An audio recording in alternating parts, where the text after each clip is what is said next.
are very dedicated in this goal and trying to help develop these assets for our communities. First is Dale McKeel. He's served as the bike ped coordinator for the city of Durham, Chapel Hill, and Scarborough since 2006. So he's got a lot of knowledge in his gray matter upstairs, which is hard to duplicate for the new people coming into this conversation. Over the past years, he's also worked as executive director of Scenic North Carolina and the transportation planner for the town of Scarborough. So welcome, Dan McHugh.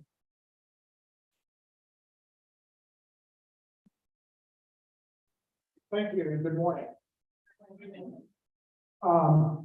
Before we get started, I did want to acknowledge a gentleman, Matt Simpson, who was a resident of Durham and died this past summer getting one of our trails. Yeah.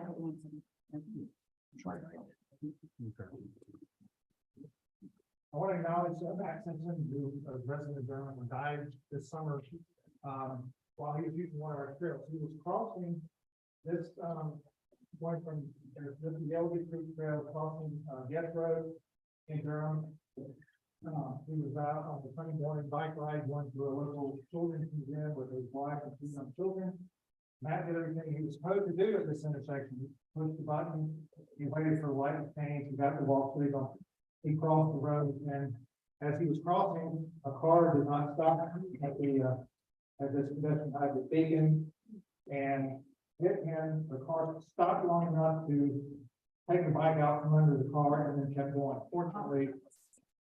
Fortunately, a few days later, there was video of the car, and he was identified and has been arrested, charged with felony hit and run and some other things. But this is why it's so important for us to talk about what we're talking about this morning and throughout this whole conference. And the city of Durham is working on with NCDOT on some changes to this crossing.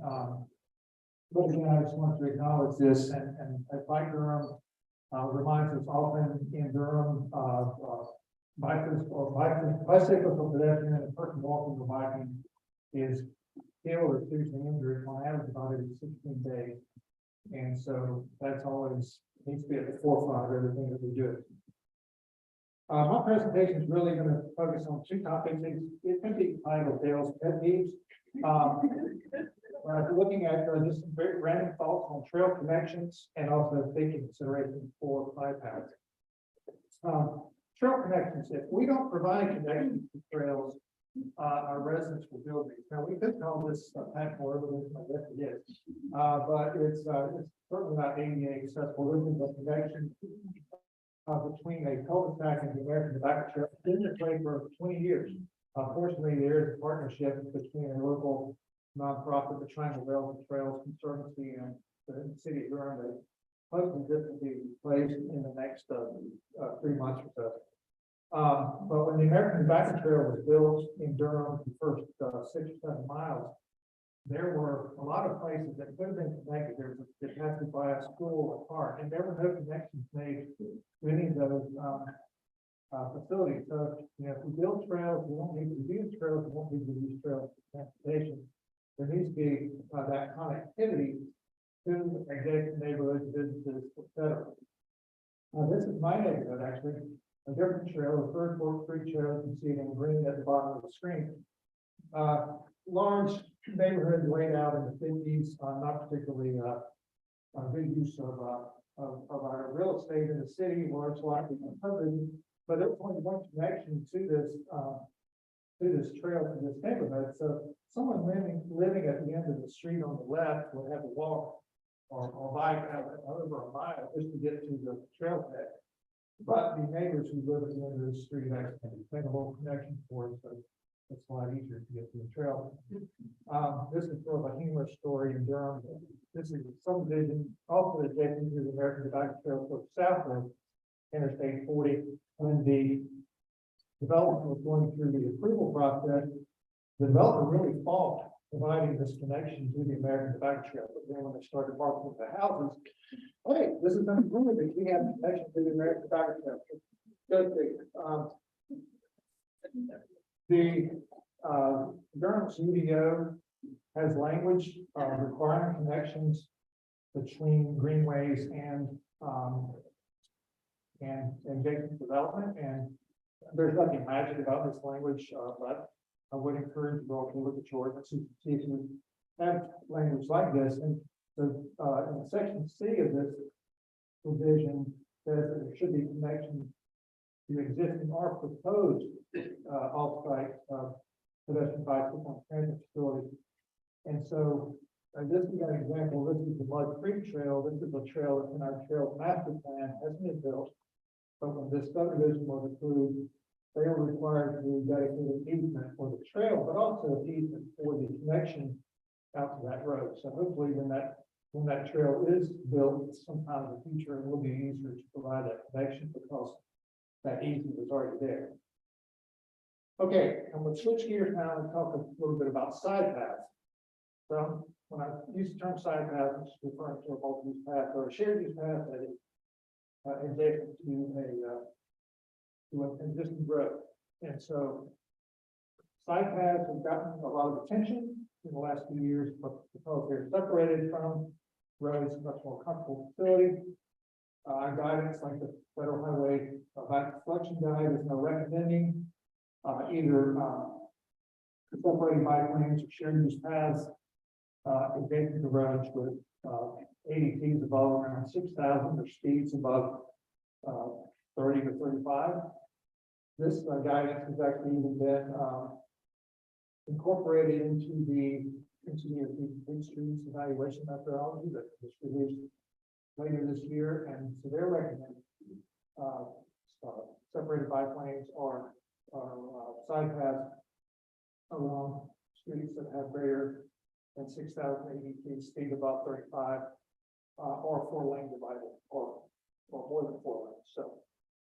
So side paths are something that are in our future, and my concern is that if we're going to build side paths, we need to make sure that they are as safe as they can be, particularly the crossings and driveways and intersections. The Federal Highway Bikeway Selection Guide shares this guidance. It says that care should be taken of intersection driveways, particularly two-way separated bike lanes and side paths due to the two-way operation of bicycles at these locations. And particular concern is the contra-flow movement of bicycles. And we'll look at some more figures in a minute, but this issue also applies to people walking, using skateboards, scooters, etc. But I think the particularly the concern with bicycles is that they are moving much faster than people walking. So these are illustrations are actually from the 2012 ASHTO Bike Guide, and so this is not a big issue. In fact, the 2012 ASHTO Bike Guide has about 2 pages talking about this side paths and some of the issues to be aware of with side paths. But one of the issues is driver coming up to an intersection or exiting the driveway, turning right, looking left, is not going to be looking for bicyclists coming from the right. One of our local CAPCOMs who works in the Highway Safety Research Center recently sent a tweet where this exact situation happened to her. Another situation is left-turn driver looking for traffic, looking ahead, not looking for that bicyclist who's going in contraflow direction on that side. And then the third concern is this is sort of a classic drive hook where someone's turning, they're looking ahead, not necessarily going to see that bicyclist coming on their side. The FHWA Bikeway Selection Guide also provides some guidance on mitigating these conflicts. talks about providing separate signal phases for bicyclists. I think some jurisdictions are also looking at using, lead pedestrian interval. In these types of situations, I guess it would be a lead bicycle interval. Look at slowing turning driveways with reduced corner radii or raised crossing, improving sight lines, and also paying attention to crossings and regulatory signs. I have run across some design resources that I think provide some useful guidance. Looking at how do you design these driveways intersections. I'll share these paths. The granddaddy of them all is the Crow Manual in the Netherlands. The Dutch have been doing side paths for a long time. I've learned a lot that we need to learn from. But a tool design group did a study up in Michigan a few years ago, and Alta Planning and Design did one in Denver, Arkansas. And I think both of these have some recommendations that, if you're looking at designing a side path for the community, these would be good resources to look at. And part of the reason I have this concern is I have seen some plans coming through in my position for side paths, and it doesn't appear to me that enough attention has been paid to the design of these intersections and driveway crossings. Some of the recommendations that are in these guides, this is from the Michigan one,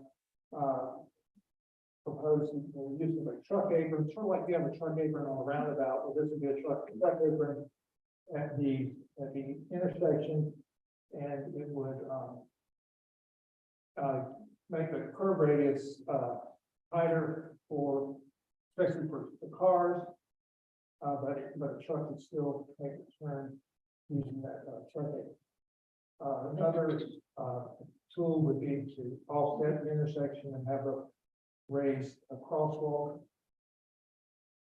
This is a illustration from the Denver, Arkansas guide. You show like multiple treatments, and then this is another Michigan guide to multiple treatments that signalize intersections. So again, my purpose in making this presentation is not to give you sort of all the answers, but to say that when you're looking at this particular situation, there are tools out there to use in addressing these issues.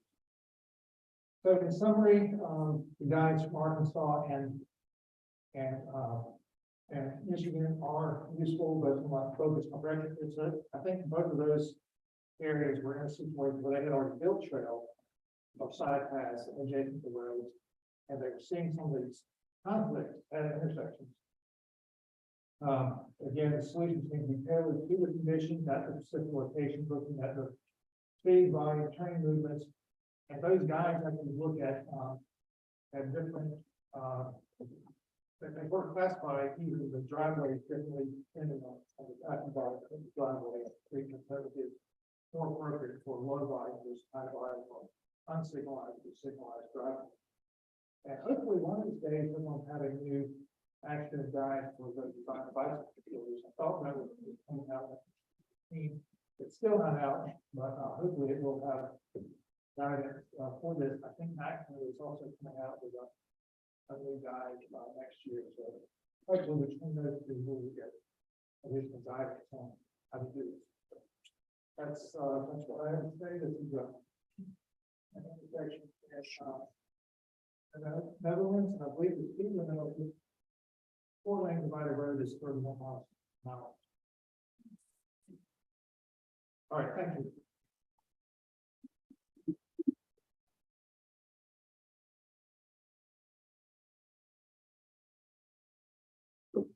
Thank you, Dale. Our next speaker is from Southeast North Carolina, Wilmington, which I'm also from. And Abby and I work together on many things on our Bike Pedestrian Council. Abby is the current Deputy Director of Wilmington MPO, and she's going to speak on the local and regional efforts to expand the Gary Shell Trail in Wilmington and other items in the city of Wilmington that we're trying to improve. So, thank you, Abby.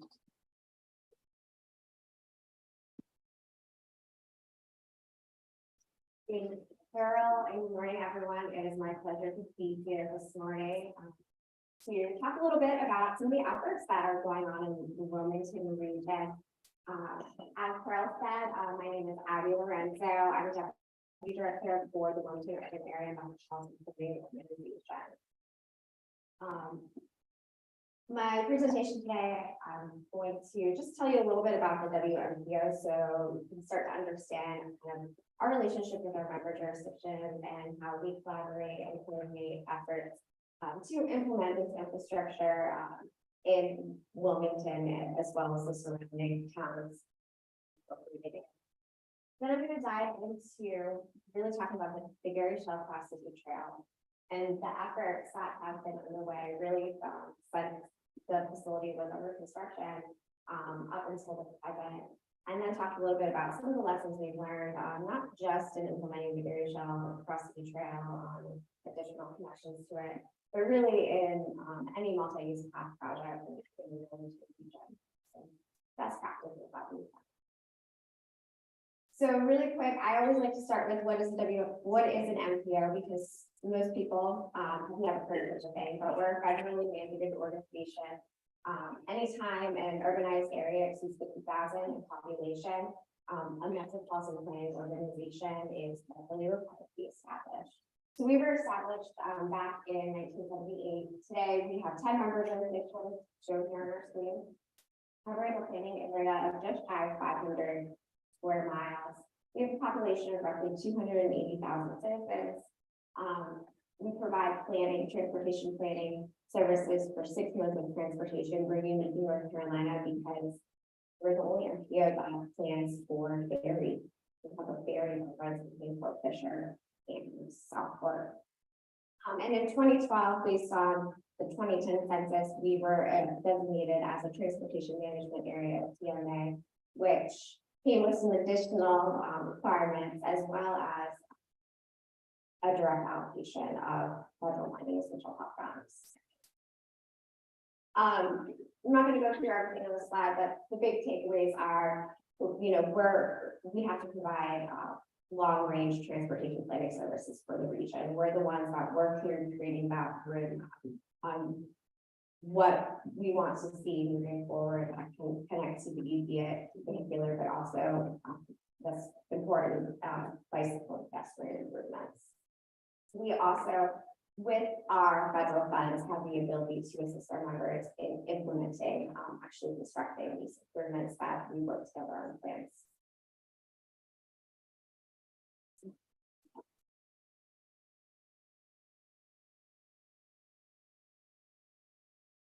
So in addition to developing our region-wide metropolitan transportation plan and working with NCDOT to fund these projects, we also work really closely with our 10 member jurisdictions. And today I'm going to be specifically talking about our work with the city of Wilmington and the Cross City Trail. Our effort has included supporting them in bond referendum initiatives, as well as funding local projects, participating in site plan review, and the implementation of our transportation management strategies. The city of Wilmington, as the largest jurisdiction within our planning area, is our lead planning organization and has a population itself of roughly 150,000 people.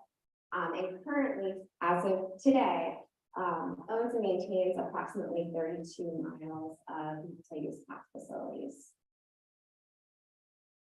So the Gary Shell Cross City Trail, I have to tell you that the folks that originally came up with this idea for this facility have since moved on, and surprise, surprise, no one really bothered to write down the history of the origin of the Cross City Trail. So I've had quite the adventure tracking down information, really what started this off. But what I can tell you is back in the late 90s, the city identified in its comprehensive plan really the need to be connecting citizens by means other than the road through sidewalks and multi-use facilities. The original concept for the Cross City Trail, it was actually called the Preserve Trail. And it was intended to provide a multi-use facility between two Halliburton Park, which is down here in the corner, and Alderman Park, which at that time was to be a future park, which is located roughly here. So about a little over a mile segment, I guess it's closer to a mile segment, of the overall trail. In 2006, the city partnered with New Hanover County, and placed a parks bond referendum on the ballot. $1 million of that referendum was intended to go towards the construction of the preserve trail. That bond passed overwhelmingly, and in seeing just very positive response from residents of both the city and county, and wanting to see, green space improvements, the city, with the WPO, began looking at, okay, how can we make this a bigger connection and serve more of the city's population.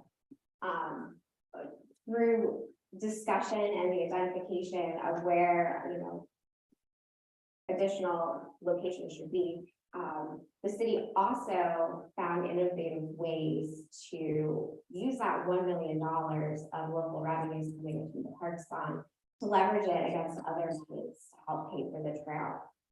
The city also was able to work closely with UNCW, which is located here, as well as some major private landowners, cameras, tracks, to secure easements at no cost to the city for the future path.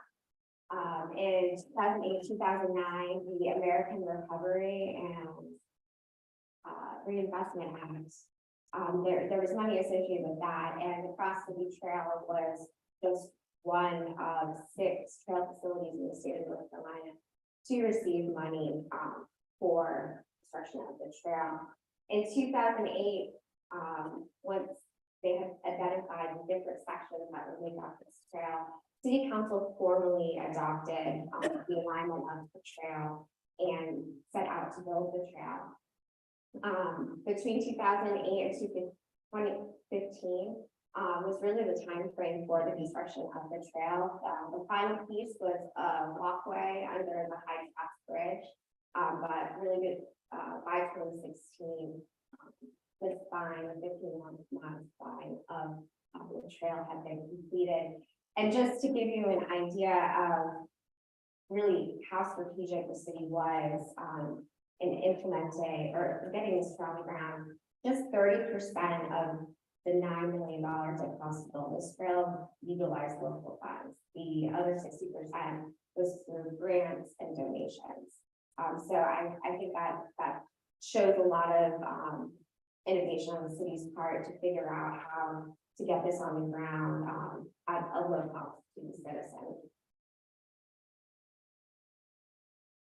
So with the momentum of Cross City Trail being put on the ground and looking forward to having a spine network in the city of Wilmington, the city partnered with the county and the MPO and developed a comprehensive laneway plan for all of New Hanover County using the Cross City Trail, which is shown here. It's hard to see, but it is shown there because it's saying really as kind of the spine of a much larger network that would connect unincorporated New Hanover County, the beach towns in Wilmington.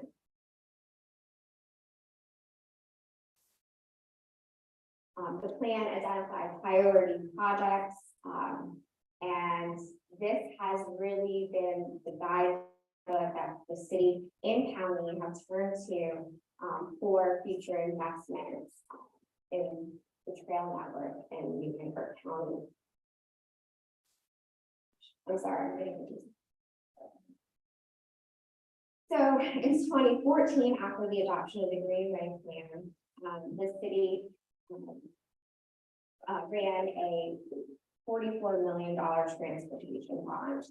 The $44 million was intended to leverage the local monies for $55 million in improvements, $20 million of those improvements going towards bicycle and pedestrian improvements. Several of the identified projects were trail projects providing additional connectivity to the cross-city trail, really building from that spine out, and looking to give its residents an alternative to get to work, get to out to run your errands, to meet with friends. So I'm gonna run through the specific projects, trail related, but, the first, and this is actually a completed project, is the South College Road Trail, which, runs from Holly Tree, to South 13th Street, where the Cross City Trail, crosses. So this is a 1.3 mile multi-use path facility. And once the Greenville Loop Trail, which is currently in design, is completed, folks from really the eastern parts of Wilmington will be able to use the trail facility to get all the way a 4 mile stretch of Greenville Loop, Holly Tree, to the Central College Trail, which will connect them to the very Cross City Trail. As I just mentioned, this project is currently in design, but they're looking to go to construction, at least on this section, hopefully in the next year. So things are moving right along. Similarly, there's this South Kerr Avenue Trail. This blue line up here, this is the Cross City Trail. So this is providing an additional half segment. It's shy of a mile, it's 0.7 miles in length. This is UNCW, and this is all student housing. So again, giving a safe, dedicated facility, as well as providing an additional connection to that Cross City Trail. This is the Mason Borough Loop Trail, also in design, moving forward. Again, starting to expand that network further east and serve the residential areas, the east of College Road in Wilmington. Then the city has also been very proactive in seeking the WMPO's federal dollars to continue expanding their trail network. Our direct attributable money has been allocated to several of those projects, including the Hooker and Hinton Road MUPs, which are here. Again, the university is here, the Cross City Trail, existing trail network is already running through here. So again, adding more connections in this area. Additionally, the Park Avenue Trail, which is technically part of the River to Sea trail, but again, providing connectivity to the Cross City Trail. So the Park Avenue Trail was portions of it have been done in phases. Phases 1 and 2 are complete and open. And then again, based on the recommendations of the Greenway Plan, the downtown trail was identified as a means of connecting downtown Wilmington, the Riverwalk, to the city trail. The city secured just shy of $700,000 in crystal funding from the WMPO last year, and is moving forward on the design and engineering phase of the first section of this trail, which will run from 3rd Street in downtown Wilmington through what is known as the rail trail corridor, and eventually it must be part. The overall downtown trail, which has been segmented into 3 segments, will eventually connect Forest Hill Elementary School, which has connection to River to Sea and the Cross City Trail, all the way to the services of the downtown, as well as transit. So,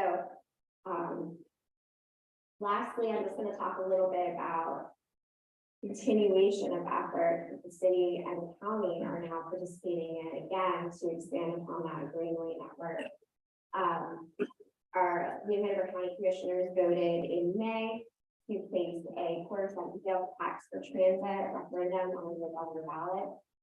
it was determined that this money in supporting public transportation would have a dedicated funding pot for bicycle and pedestrian improvements that provided safe access for users of transit to transit.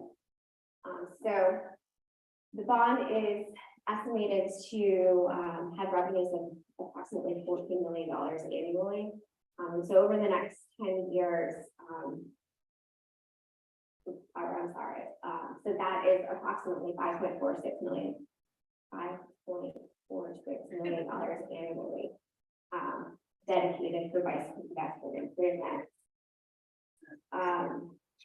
In the first 5 years, the county and city have identified the trail projects that would receive funding for the design and construction from this revenue. It includes over 10 miles of greenway trails that were identified in the greenway plan, connecting North College Road, South College Road, Masonboro Loop to the Masonboro Loop Trail that I've shown on the previous slide, as well as the downtown trail that I was just talking about. That has been identified by the city to be constructed in additional phases designed. And then the city and county have also identified potential projects after 5 years, which include another significant amount of trails. And this is a screenshot from an interactive map they put together showing their planned improvements for the next 10 years or so, should this referendum pass. Again, these segments serve transit. They serve the purpose of bringing people to transit. So lastly, I know Trisha's like, hurry.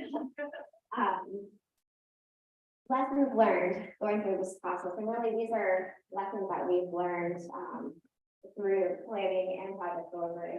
The first is I think to be the most important, public outreach and education during design, construction, and after trail completion. It's critical. You want to work with the public, not just during the planning process, but in the actual design of the project as well. You want to invite input and ensure buy-in, and make sure that you're providing updates on the status, design, construction, as well as it's an opportunity to provide education on trail etiquette, and where people can get to utilizing the trail after it's completed. Limited funding always necessitates creativity and how we put projects on the ground. So being innovative and creative in leveraging funds, considering grants, private public partnerships, these are all great ways to collaborate and get moving. Signage, wayfinding signs, that is very, very, very important, and we continually get requests for more signs on the Cross City Trail. But that's actually something that we are working through regionally, is making sure that we're guiding people on trails and getting them to where they need to go. Having a maintenance plan, we need to make sure that these facilities are being adequately taken care of, as well as there's always opportunities to collaborate with local employers to encourage commuters to utilize the facilities. And that collaboration can be as simple as working with an employer to install bicycle parking, or having showers available for bicyclers or runners who decide to get to work without a vehicle, so they can shower up and not for the rest of the day. And then also too, employers can offer incentives to their employees for choosing an alternative way to get to work. So those are just some of the lessons, some of the things that we have seen make an impact.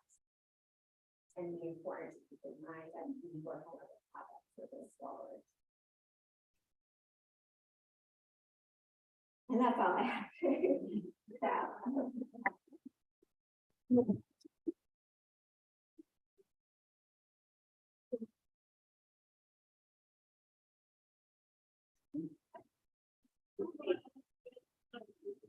Okay, we can wait to the end. Okay, okay. Hold it. We'll just later.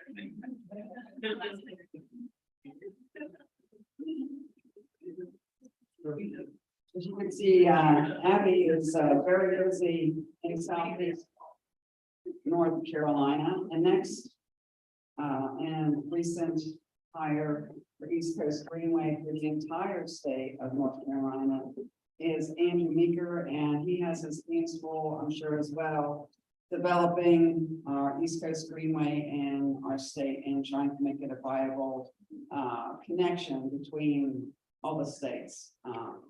So without further ado, Andrew. Can you hear me? Yeah. Great. So, yeah, my name is Andrew Meeker. I'm the North Carolina coordinator for the East Coast Greenway Alliance. I am also here sort of representing the Great Trail State Coalition, which is a statewide coalition in North Carolina that is hosting and coordinating Year of the Trail. I have far too many slides here, and so if you'll forgive me, I'm going to rush through many slides at first to kind of get to the actual core or the theme of the presentation. I'll also say, yeah, as kind of Carol alluded to, I have been in this position for less than a year. I'm still learning so much about how to do this effectively, and I'm humbled to be presenting to a room of people who have been doing this longer than me. And so thank you for that. And as well as following Abby and Gail, who I fortunately get to work with in my position. So the Great Trail State Coalition is a coalition that was came together a couple of years ago to try to help develop and build support and resources for trails in North Carolina. So the East Coast Greenway is part of that, and the idea is to build off of North Carolina being a good road state, which sort of came out of a movement, mostly I believe of farmers wanting to have transportation infrastructure to get their vegetables and goods to the market. And so we're sort of thinking, how can we be a great trail state to build off of that? We've done really well on road building, so it's time to expand from that. This isn't Carrie from the Black Creek Greenway. And also as a part of that effort in 2021, our coalition got the General Assembly to pass a bill that declared 2023 as Year of the Trail. This is the 50th anniversary of North Carolina's Trail Act. And so it's going to be a years-long statewide celebration of trails to try to build support and momentum for trails, resources from the state, as well as just to get North Carolinians out on trails. So I will be happy to talk more about the Great Trail State and the Year of the Trail. I'm going to move through the slides about that pretty quickly just to get to talking about the Greenway. But there's lots of resources available, and we're quite excited for it. They have some great funders. These slides will be available, so don't worry. I know I'll run out of time. And so this is the coalition is made up of nonprofit groups, made up of private industry partners, as well as some local municipalities. And we're building this out. So if you represent a town, county, city in North Carolina, we'd love to have you involved. We're mapping out investment-ready projects across the state. So there's just trail projects from all sides of the state that are ready for funding and resources. And part of this, I think in the description, the Year of the Trail is sort of set up as a counterpoint. And it's like, oh yeah, trails are great for recreation, but what about transportation? And I am here to sort of advocate for trails as recreation being a positive thing as well, and to say that greenways could be a really important part of our transportation network. Yeah, in 2021, in addition to the designation as a Year of the Trail, we also got close to $30 million for the state trail network, which is under state parks. And so those are the state trails. There's about 12 of them, including the East Coast Greenway. And so this year we're hoping to sort of build off that momentum and get more resources. and build more support in the General Assembly. Great Trail State, year of the trail. So my main sort of work is with the East Coast Greenway, which is a trail that goes from the border of Canada and Maine, 3,000 miles down to the Florida Keys. And in North Carolina, we're fortunate in that we have two routes. There is a main spine route that it splits off in Richmond, Virginia. So the spine route comes through the Triangle region, goes through Fayetteville, and connects in Wilmington. And then the coastal route comes down from kind of the Tidewater area, goes along the intercoastal part of North Carolina and meets back up in Wilmington. So Wilmington is sort of has the trail going out in three directions as it extends south to South Carolina. And our organization, the East Coast Greenway Alliance, was established in 1992, initially sort of just in the Northeast before it expanded to be the entire coast. And there's people like me up and down the coast and slowly building out the trail. So it's 3,000 miles. About 2/3 of that is currently on an interim route on the road. And the idea is that slowly we'll be incorporating more and more protected greenway segments until it's in its entirety. And part of our role is to work with local municipalities, local governments, in order to leverage further funds from the states and from the federal government and other places where we can get that. So we go through 15 states plus the nation's capital, about 450 different communities. And we say that we're sort of the most popular park in the country. We have over 50 million visitors annually if you sort of added up all the visitation across the entire route. So yeah, we have over 1,000 miles, about 35% complete. Here you can see the parts in black are where we have protected trail.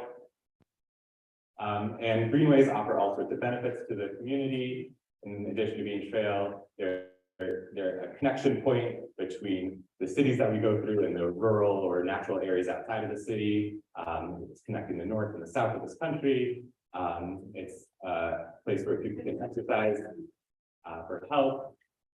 It's a community center, outdoor active linear trail community center. It's a tourism destination, access to the outdoors, and as people have spoken about during the pandemic, was a way that people could get outside for their mental health. It's an alternative to driving. Hopefully it will encourage mode shift away from driving and reduce the amount of fossil fuels that are being used. And then getting to sort of the prompt of this presentation, it's also a form of transportation. We really like to consider not just the recreational side of it, but transportation, partially because that's where a lot of the funding and resources are. But in addition, I think it's important that people can get around in ways other than cars.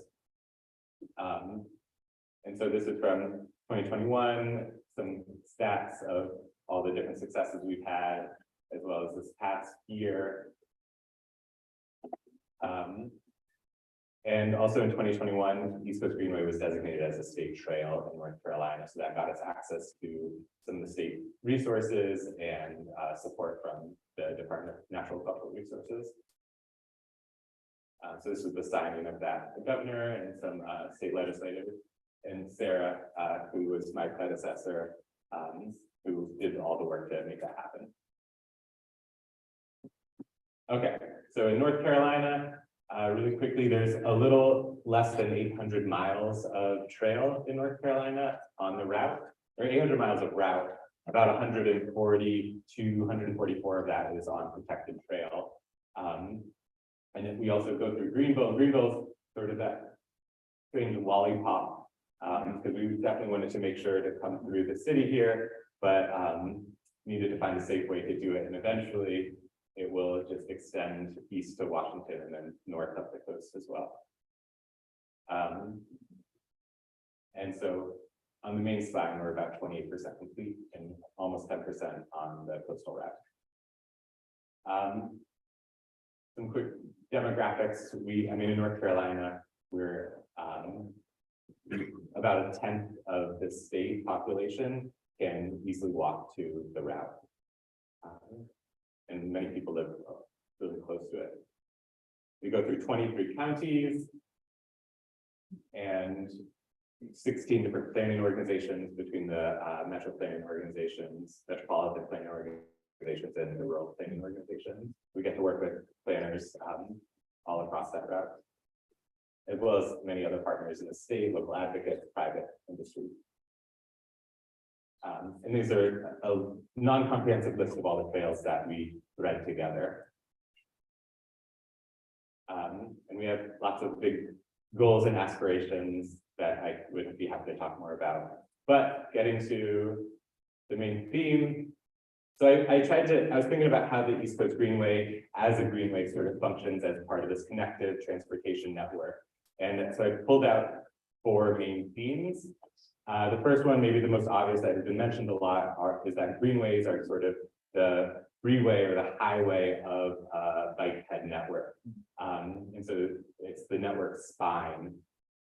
I first discovered this. I lived for about 8 years in Twin Cities, and in Minneapolis, the Midtown Greenway was kind of the really central corridor of my transportation. And everywhere I went, I would usually bike up to the Greenway and then go on it east, west. Here's a map, and be able to get off of it and connect to other parts of the city. And then this is part of a greater network of greenways in the city, as well as bike infrastructure. And so just like driving, you kind of go out of your way to get on a highway because it's faster than going on local roads. Greenways provide that similar function, except they're beautiful and enjoyable.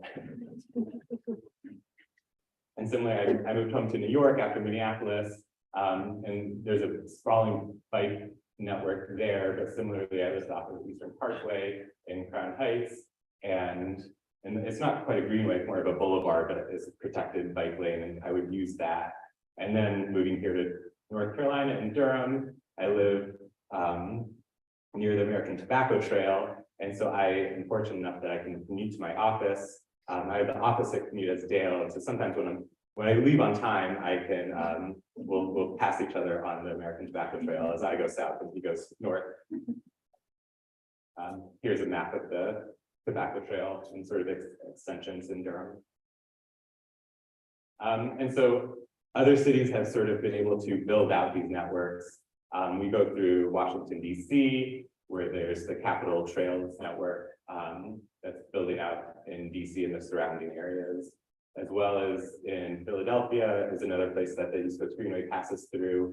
And the circuit trails there are also building out these greenway networks that connect to a larger transportation system. So the second theme I pulled out is East Coast Greenway or greenways as a catalyst. And so primarily I mean that as a catalyst in order to access funding towards multimodal networks, but as well as accessing or sort of getting support for other amenities as part of these multimodal networks. So returning to Philadelphia, in Philly, the East Coast Greenway comes down the Delaware River from New Jersey, and then it sort of crosses over on this big boulevard, Spring Garden Street, to the Museum of Art where the Rocky Steps are, and then goes down the Schuylkill River Trail, kind of south towards Delaware. And so this connection between these two river trails there was a bike lane there, but it's a busy street with cars moving quite quickly. And so my colleague Daniel has been working with the city and local advocates to try to get a protected bike lane. And through that process and all the community outreach they did and talking to people, it sort of expanded in scope. And so went from being just a protected bike facility to including connections to transit, to including intersection improvements that would make them more accessible. And eventually it kind of ballooned as a project, but now it's connecting a lot of communities that haven't had access to this sort of infrastructure, and is connecting schools and all sorts of other stuff. So it's a really exciting project that is going to be leveraging tens of millions of dollars towards making this connection to the community. So this is just an announcement on. Similarly, we go through Connecticut, and there is a gap in the East Coast Greenway in the kind of Farmington, New Britain area. And as a part of just trying to plan out the Greenway, it also expanded to other greenways that would sort of spur off of it and make other connections. And another reason that this got funding was because it connected to the Connecticut Fast Track, which is their regional bus system. And that allowed both the funding to come in, but also allowed the kind of vision to expand out. So this is on the left, the black and white one is the alignment. And this is the bus system that it's connected to. And then as Kellen mentioned yesterday about Elizabeth City, the East Coast Greenway is a part of the RACE grant that was just awarded to do a planning study in Elizabeth City for the Weeksville corridor, which will connect to the Halstead corridor that she spoke about. And so in addition to a multi-use path, there's going to be several improvements by Elizabeth City State University for transit and bike ped intersection improvements. And so it sort of is able to leverage all of that. Third, East Coast Greenway as a transit connection. This is a lot of these examples I'm giving are sort of could fit into multiple buckets. And so this, I realized this was a GIF, and it had all these layers that would flash through of the parks, bus system, the commuter rail system, the subway system, as well as the Emerald Network, which is the Greenway network in Boston. And then it circled all the nodes where those connections were made. And it's static in the presentation, so I'm happy to send you that, or you can look up the Emerald Network online. But it was a really cool illustration of those connections to the transit that the greenways provide. And this is from DC. The greenway is aligned to the red line in DC. When they were doing improvements or construction on the red line, and it shut down a section. The local bike advocacy group, WABA, the Washington Area Bicycle Association, I think, we're encouraging users to use the greenway to make that connection. And then back to Philly, the circuit trail system. This is their map of all the transit connections. And so this is sort of expanded out of the Philly metro area and then kind of zoomed into downtown. There's all sorts of ways that the greenways can connect to transit. And then in Charleston, the greenway was able to, we come through Charleston across the Ashley River here. And this was able to, this is a rendering of the bike ped bridge that they got funding for. And part of that was because of the connections to transit that they made. And similarly, they're building out a bus rapid transit. This is our Secretary Pete, our East Coast Greenway Deputy Director Niles, Representative Clyburn, and my South Carolina coordinator colleague Brent, who met as a part of this. And part of why this was successful for funding was it included a multi-use path.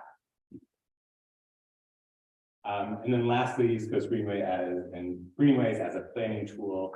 A lot of the places that we go through are rural areas that the towns don't have designated bike ped planners.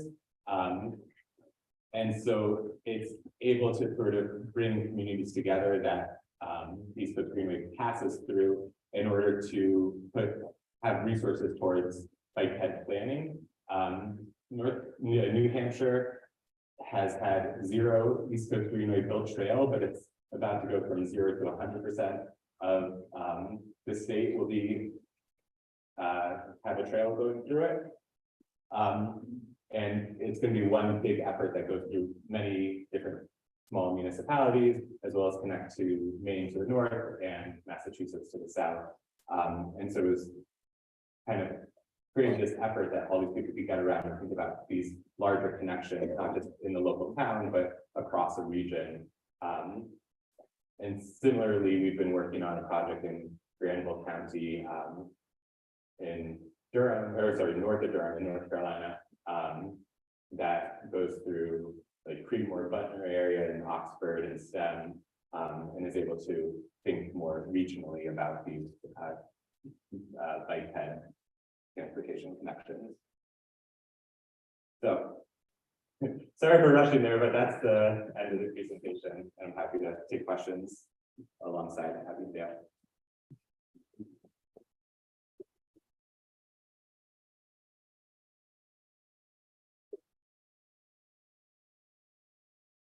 We can take about 5 minutes for questions. Does anybody have a question? Anybody? Thank you, everybody, for being here, and also thank you for all of our speakers for speaking about these great projects. I'm Jill Torp, the chair of the Friends of Greenville Greenways, and I would like to know how many metropolitan planners, like for transportation, you have in your MPO in Wilmington versus how many we have in like Pitt County in our MPO. How many planners do we have comparatively? Because you have 32 miles of greenway for 115,000 residents. We have 90,000 residents in Greenville, and we have 8 miles of greenway. What's going on? Well, that is, wow. All right, so I guess I'll start with, the WSO is, one of the larger MPOs in terms of staffing across the state. Our staffing is comparable to, Tampa, Raleigh, as well as the RTPO, which is out in Charlotte. On the planning side of the house, we have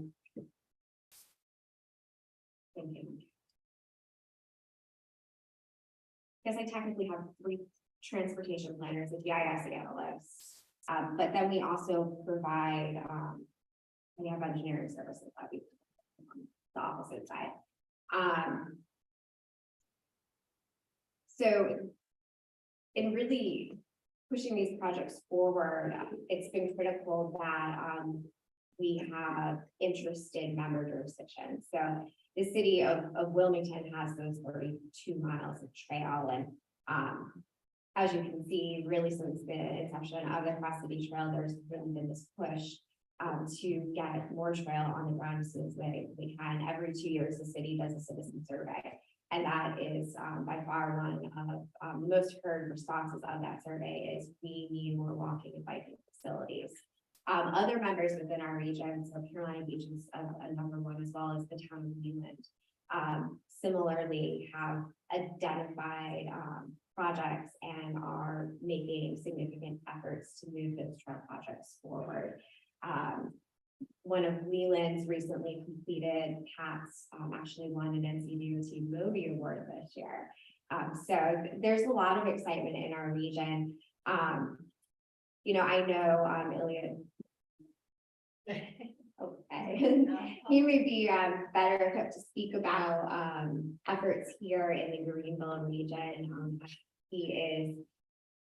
Please give him the microphone. Bring it to the you know. I would say the benefit in Greenville is we know how many staff we have. We have one staff. That is you. Yes, that is me. I'm the transportation planner for the city as well. Yeah, some of it flowing through the TMA.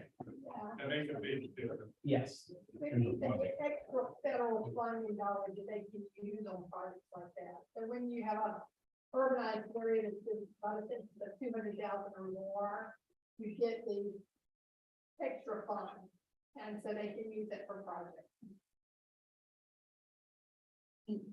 So we have it available to our members. Our members have to apply for it, and then also the federal funds require 20% local. So our bigger jurisdictions like Wilmington, bigger organizations have more money to match with. Thank you. Next question. I have a question for Andrew. I've often been, I've looked at East West Greenway, it's a marvelous property to continue, but it's always puzzled me why it connects the eastern seaboard with all the major cities. But as it approaches North Carolina, it diverges away from the coast, away from eastern North Carolina. And instead goes to the major metropolitan areas of the central part of the state. And then works its way back down to Charleston, back to the coastal area. I was wondering what was the motivation behind using the trail to the center of the state instead of the eastern region of the state where it is in most other states. Thank you for that question. So the route in North Carolina, I think, was planned out in the late 90s, early 2000s. And it was sort of trying to balance a big goal of the East Coast Greenway is to go through major urban areas and connect them, because a lot of like the US bike routes will just go on beautiful country roads, but you need to maybe drive to get to them, and we wanted to really go through the heart of major cities. And so Raleigh was identified as one of these major cities that we wanted to pass through on the way down. And the kind of way we balanced what you speak to is by adding the historic coastal route, because there were a lot of both beautiful places and great cities that we also wanted to pass through. And so while our main spine goes through the triangle and is sort of the most inland probably along the entire route, we do have the coastal route as well. Could that have been a spot? The time road, the east and the pressure. Perhaps, yeah. You know, the wheels are going in here, and our town, Curry Beach, is part of the East Coast Greenway, and we're also part of the WMPO. And so my question might be for somebody in NCDOT, when I saw the bridge with the multi-use path on the side, is that something that can only be done when the bridge is redone, or do we have to wait till then? Or is that something that could be added as the Snowscut Bridge is now? And if it could be, is that someplace where we could get the quarter-cent money from the sales tax that's coming up in November, we're voting on, and it would be part of the East Coast Greenway because it would complete that part of the trail.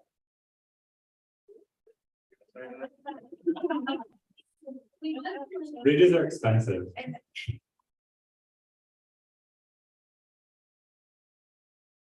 Maybe.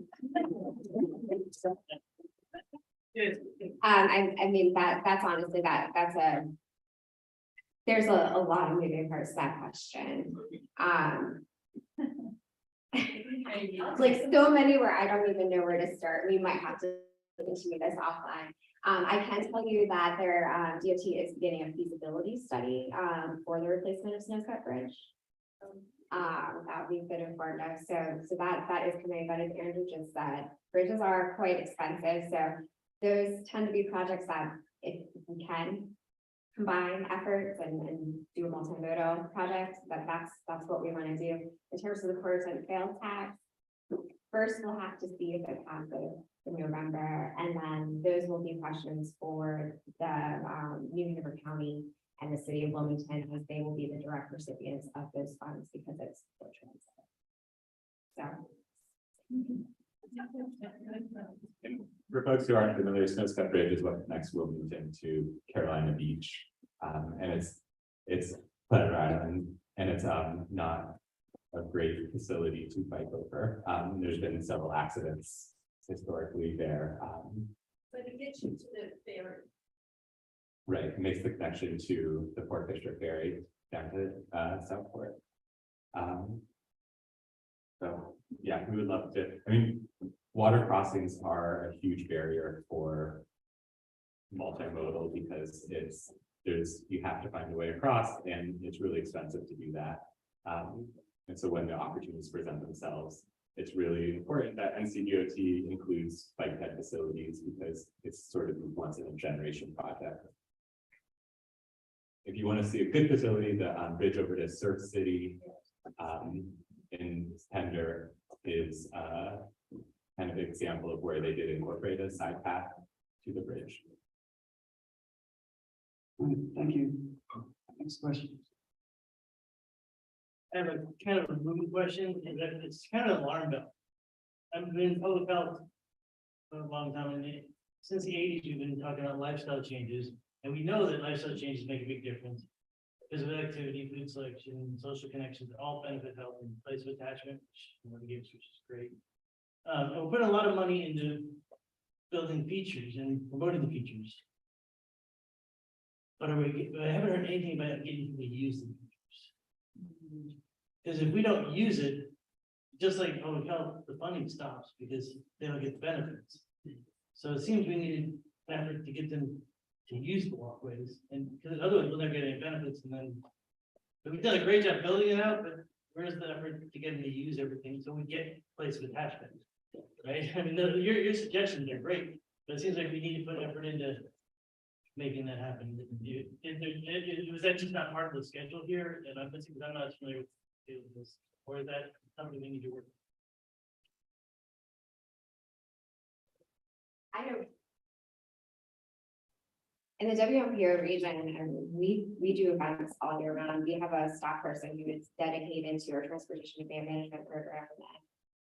We have annual bicycle rides, delay, different facilities and future facilities. And we also work closely with our jurisdictions, the parks departments, planning departments, and their own local initiatives and community outreach events. So is use going up? Is use going up on a regular basis? It's kind of like the Field of Dreams illusion. If we build it, they will come, but do they? I would say, you know, in the Wilmington region, yeah, I'm saying, like, if you could report that and report the benefits. yes. And yeah, I apologize. I didn't, we do take counts on an annual basis of certain locations along the Cross City Trail, and I apologize, I did not bring those, but you know, that is something we monitor. But one thing that the city hears over and over again every other year when they put out their citizen survey is, we like this, but we want to see more of it. And if you go out there and you do see people using their social organization. We'll have one more question and then we'll take a break. Thank you. Andrew, you mentioned a statistic, I think, that 10th of the state population can reach the trails by walking. So that would be the Great Trails Coalition, right? Is that what you're referencing to? That was specific to the East Coast Greenway. The route is within a half mile of a tenth of North Carolina's population and is within 25 miles drive or 25 miles of 40% of the population of North Carolina. 40% of the population if they drive. Can you reach the East Coast Greenway Trail? Anyone can, I guess, drive around anywhere. Sorry, No. 25 miles, which is like, I mean, a day's drive if you wanted to visit. Okay, so it's only related to the East Coast Greenway. Those were specific to the East Coast Greenway. in North Okay, Carolina. thanks. My question really is about the building the equity, the access to the trail system for our state's population who doesn't drive. And so making those active travel lanes to access it. I'm wondering if there's conversation being heard at the table in the planning process, really amongst engineers, amongst NCDOT for that.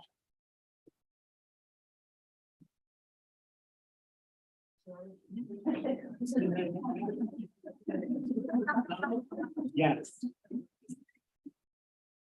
I think the short answer is yes, that's where local advocates and play a part to make sure that's happening, that, you know, in Durham, we have 2 trails and that design now.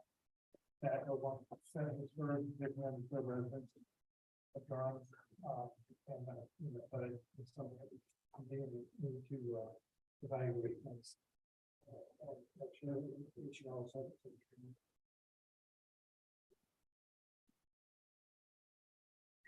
Okay. Thank you very much. Okay. Trish, hand it over to you. So can we thank this incredible panel?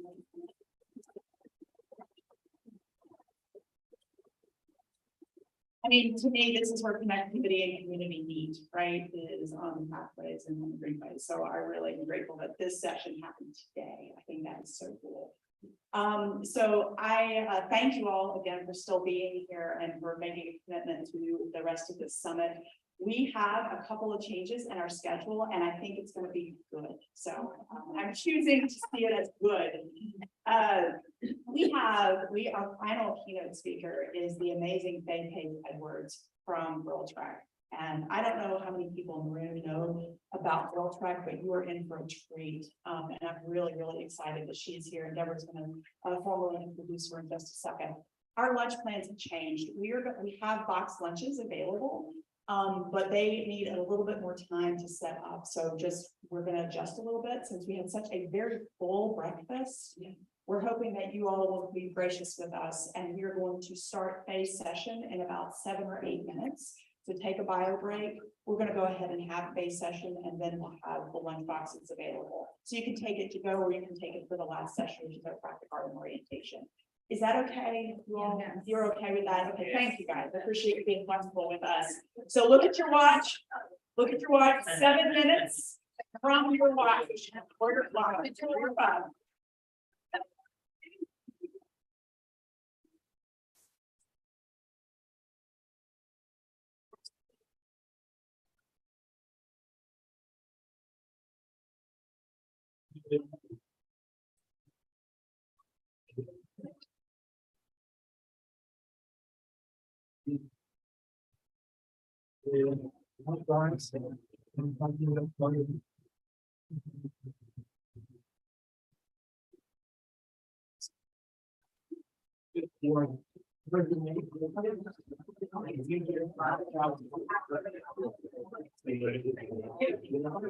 And I was working.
Where's that? Do you see the links you're talking about? Yes. Let me see, The wireless keyboard is that was in the auditorium booth. no, I didn't. Auditorium booth, you're looking with, but.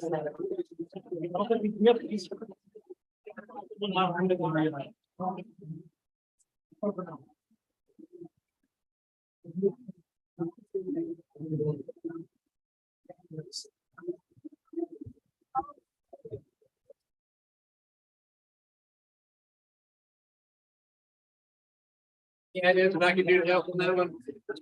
I'm looking for, because I think the access might have been given to Adrian, so I just got into his email. And I'm gonna see if I can find it.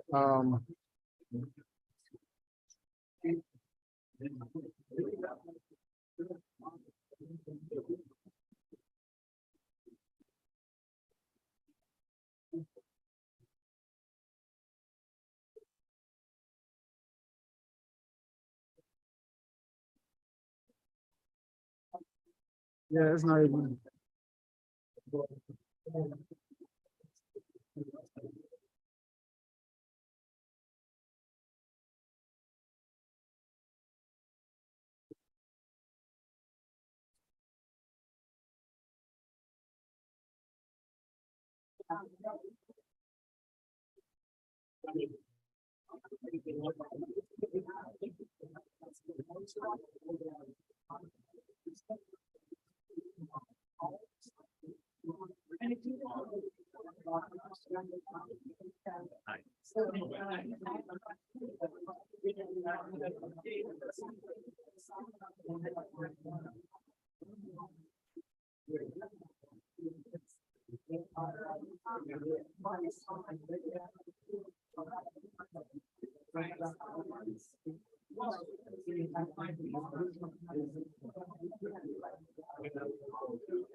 It's not pulling up.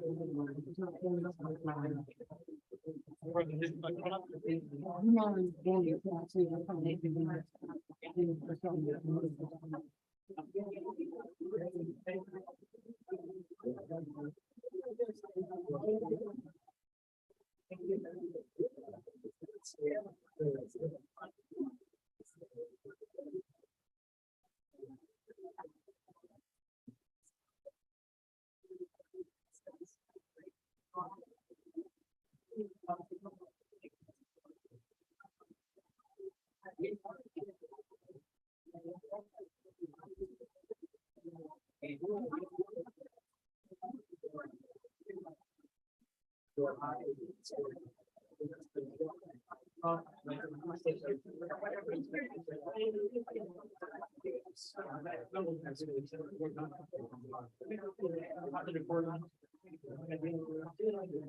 Hey, everyone. While we're loading the presentation, if anyone wants to go and grab their lunch, the boxes are ready now, which will be in a few minutes. So if you're interested in your lunch, if you want full fill for breakfast, they're out there now, so. And then starting.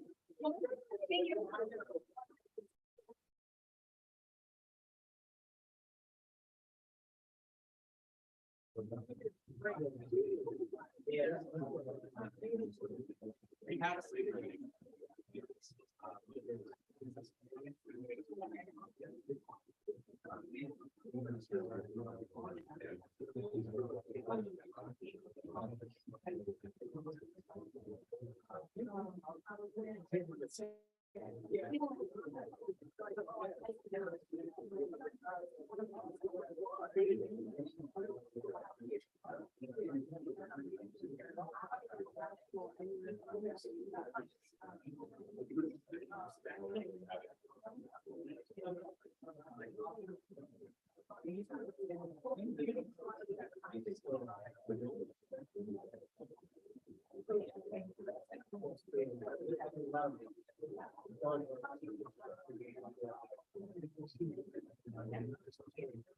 you.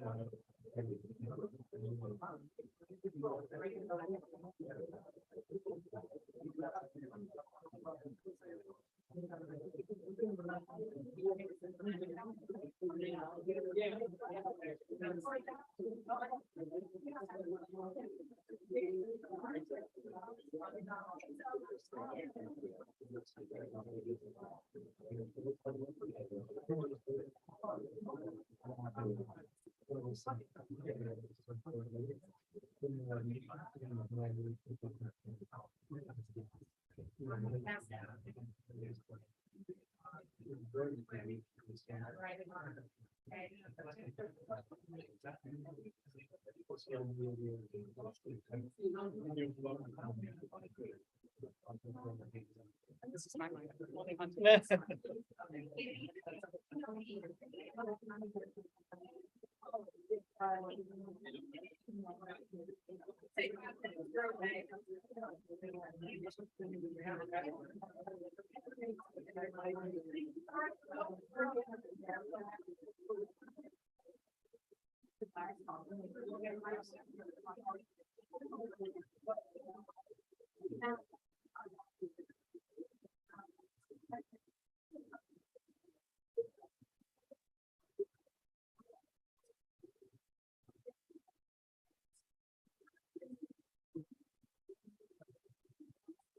You all were in position to start in 5 minutes, so we were going to start in 5 minutes.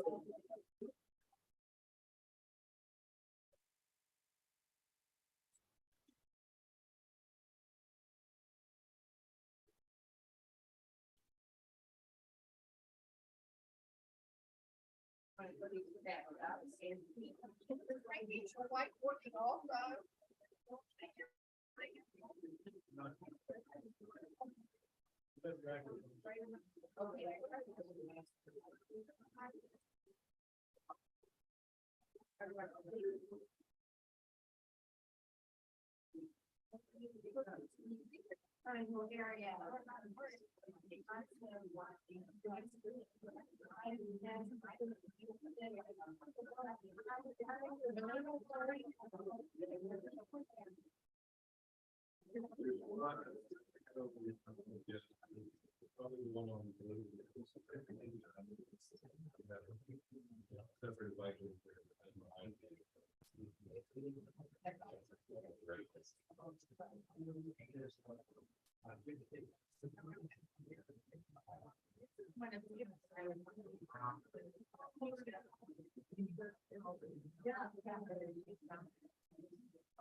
Everybody.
Those are batteries levels, like, the battery's cool, we got about half, we got half the battery.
All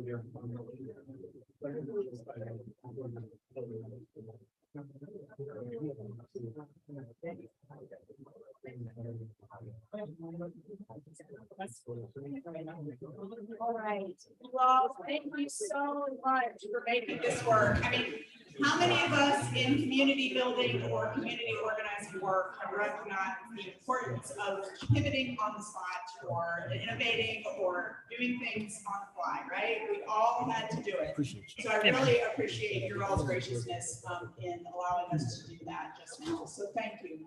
I am so excited about our final keynote, and I'm going to turn it over to Deborah to introduce you. How you guys doing?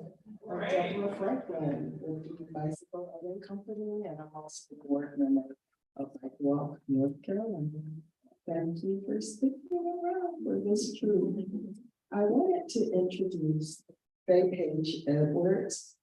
My story is as a bicyclist, I wanted to do a civil rights bicycle trail. Well, it's really a walking trail, but I was going to make it into a bicycle ride. And while I was Googling, I saw a picture of Black women walking on trails and in the mountains. I'm from Chicago. I don't know about you, but my favorite song is Tigers and Lions and Bears. But I did go to this mountaintop with a girl track. How many of you have children? See, and I have this kid. When I was on that mountaintop, she called me and she said, "What are you doing?" And I said, "I'm relaxing in my big bed." And she said, "You could have did that at home." I am going to let you talk. I want you to listen to Faye of why that wasn't a good idea for me to stay at home. Well, hello, everyone. Can everyone hear me? Yeah. Thanks so much. You know, when they told me I was gonna be the last person on Saturday, I told my husband, I hope somebody comes, so I'll be able to text him and let him know that you stayed around for me, and I appreciate it. Well, I'm Faye Page Edwards, and I'm bringing you greetings from Girl Track Nation. I live in South Florida right now, but most of my comments are going to be around the St. Louis team, because that's where up until a year ago, I was actively involved in Girl Track. And so you'll see in Girl Track Nation, we all have superhero names. And I am Feisty Faye, and I want all of you in the course of my presentation to decide on a superhero name for yourself. It can rhyme, it doesn't have to rhyme, don't overthink it, it's not like a government name, change it as many times as you want. But the importance of a superhero name is I'm going to be talking to you about the superhero work we do at World Track. And I know all of you do superhero work. And there are times when you wonder if you may not necessarily be feeling your superhero-ness. I am up in this picture. I'm the one who's standing like this. I'm in the Rocky Mountains, 10,000 feet elevation. And I started walking with Girl Track back in the old days. We were asked to do everything. Now we have the outdoor crew and specialists. But back then, when you signed up, you did everything. So they called me and told me they wanted me to lead a hike. Like, oh no. I'm an urban girl. As I tell everybody, give me a little crime, a couple homes. I'm good. To me, I've been trained that the woods, bad things happen to black women, and I wasn't going. There was a woman in the Facebook group. I did not know her, but because she was a birder and a camper, I reached out to her and I asked her to help me lead my very first hike. And then fast forward 3 years later, I'm at 10,000 feet. I now love to hike, but it was all because of Real Trek. So we have a superhero task ahead of us. It is our goal to increase the life expectancy of Black women by 10 years in 10 years. We walk to decrease invisibility, inactivity, isolation, and injustice, because those are the major causes of health challenges for Black women. And our core message is a daily walk is a radical act of self-care. So how did we get to this point? Well, once upon a time, there were two twins, Morgan and Vanessa, and they decided that they were going to do something about the health crisis for Black women. Where's my video, people? Can you play my first video? And this is going to be Morgan's story.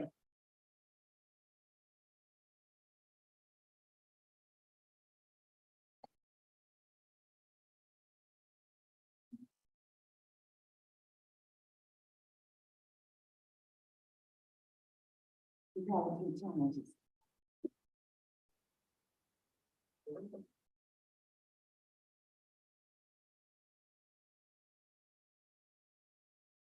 Need a little sound.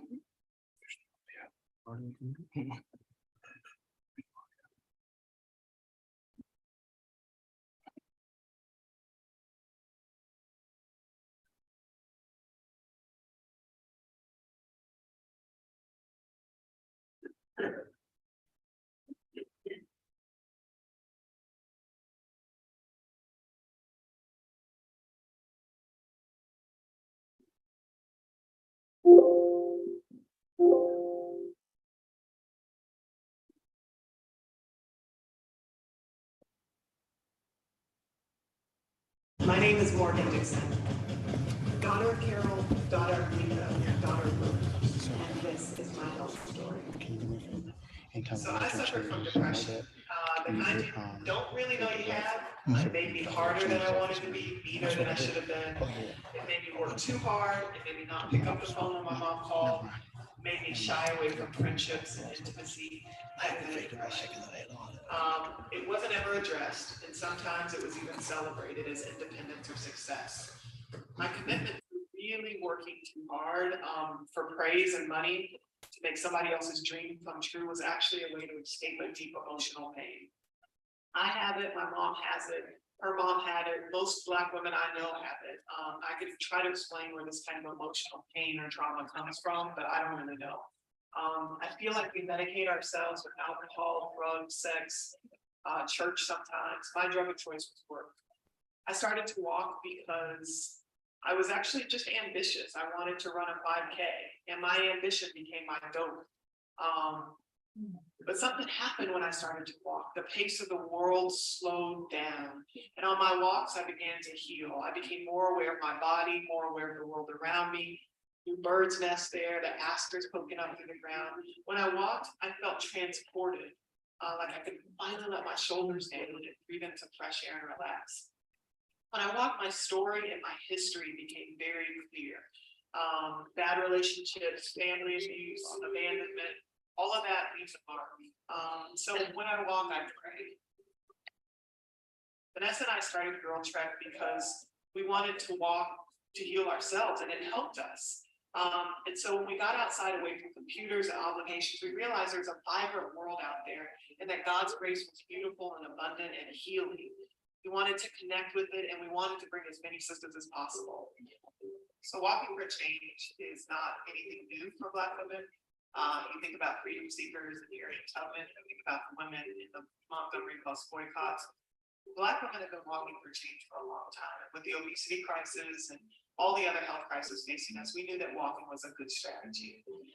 In order to get started, I really sought refuge in the story of Harriet Tubman. I traveled to her home in Auburn, New York, and I sat on her porch. I even visited her gravesite, and what I realized is that Harriet Tubman was a woman just like us, flesh and blood. but that the same fire that runs through her veins runs through ours. It's like Sonia Sanchez's poem, Catch the Fire. The fire that burned through the holes of slave ships and made us breathe. The fire that made guts into chitlins. The fire that took rhythms and made jazz. The fire that sit-ins and march-ins that made us jump down the music theories. Girl Trek changed my life. The testimonies of women in the street, tens of thousands of prayers and action really energized me to stay on my personal path. Since trekking, I've learned how to backpack. I've trained to be a yoga instructor. I left a high-paying job, a high-powered job to teach gym a couple of days a week to kids in New York. I'm happy, and my husband is in love with me, and my dog wags her tail every time she sees me.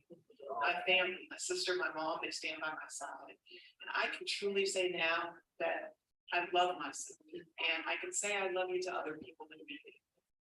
This is my health testimony, and I trek for emotional healing.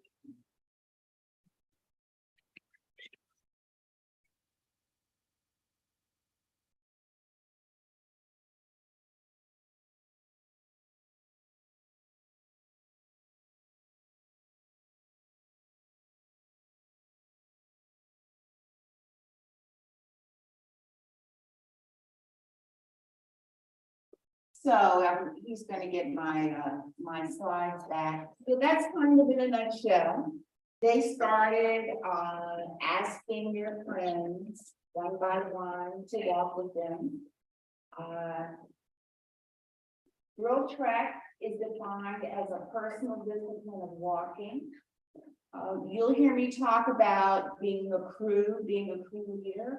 Before you leave, I'm going to try to get everyone here to commit to be a crew leader. It's really easy. U plus 1 or 2 equals crew. Our work centers on everyday heroes. We're very much grassroots, and we are a mass movement for health justice. So Morgan talked about Harriet Tubman, and the Harriet Tubman doctrine guides us. The first point is to save your own life. Then you reach back for a sister, you rally allies, and you find joy. So whenever I talk to a group like this, I have to answer the white people and men question. You guys are our allies. And I'll be talking more as I go through about how important allies are for Girl Trek. So a daily walk is a radical act of self-care. And so solo trekkers are the heart of the movement. You're going to see all these pictures of all these really big groups and we're having fun, but it's that daily solo trekking that is the heart of the movement.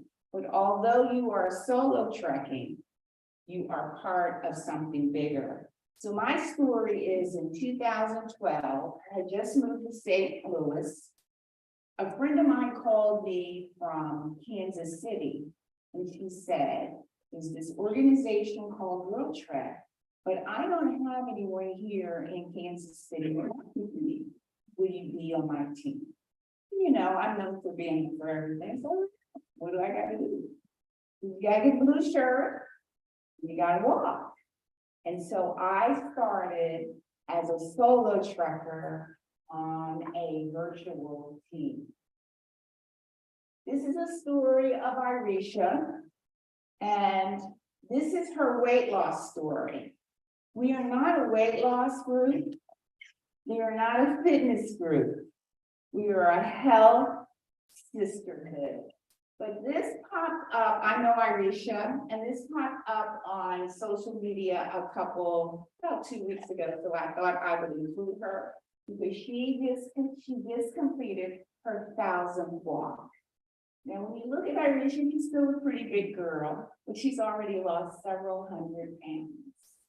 And this is her, but she says that her initial goal was never to change her body. Because you guys already know when you tell people that they got to do better, just that or this, it doesn't work. It was to take better care of myself mentally, physically, emotionally, and spiritually. And so on this walk, I thought a lot about my body. I was almost 400 pounds.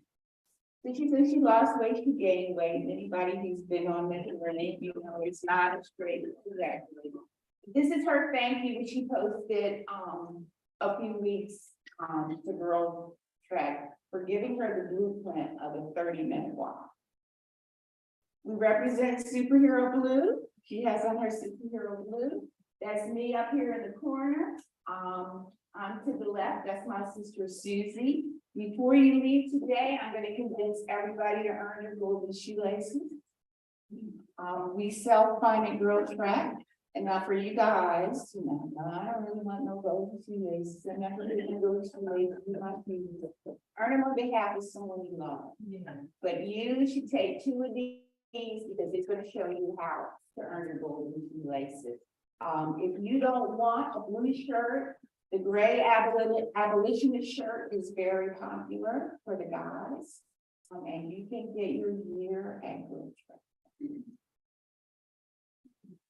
So, how do we get women to come out and walk? We companion people. We companion them one at a time. And this is a favorite quote of mine from Herbert J. Palmer. And it says what you know to be true. People don't want to be fixed. They don't want to be lectured to. They don't want to join your movement because it's the right thing. They don't want to do it because it's going to benefit humanity. You normally get people to join you based on how you interact with them. And we call this companioning. And he says, this is the first, the wildest, and the wisest thing I know, that the soul exists and is built entirely on attentiveness. So we companion one by one. We also companion in groups. Saturday is sacred. It is Superhero Saturday. I'm up in the picture somewhere. That's a Superhero Saturday walk in St. Louis. This is the Eads Bridge in St. Louis. It connects St. Louis to East St. Louis, and that's us doing the bridge. So training is a best practice. I was part of the initial cohort back in 2013 who actually went and got trained. We train a variety now of leaders. If you go on the Girl Trek site, there is a section called Train to Lead. We have audio, concrete curriculum. We have instructions you can download. But our big thing here this year is training crew leaders, 3 + 1 or 2 equals a crew. And this again is just talking more about a best practice is to get broad access to tools.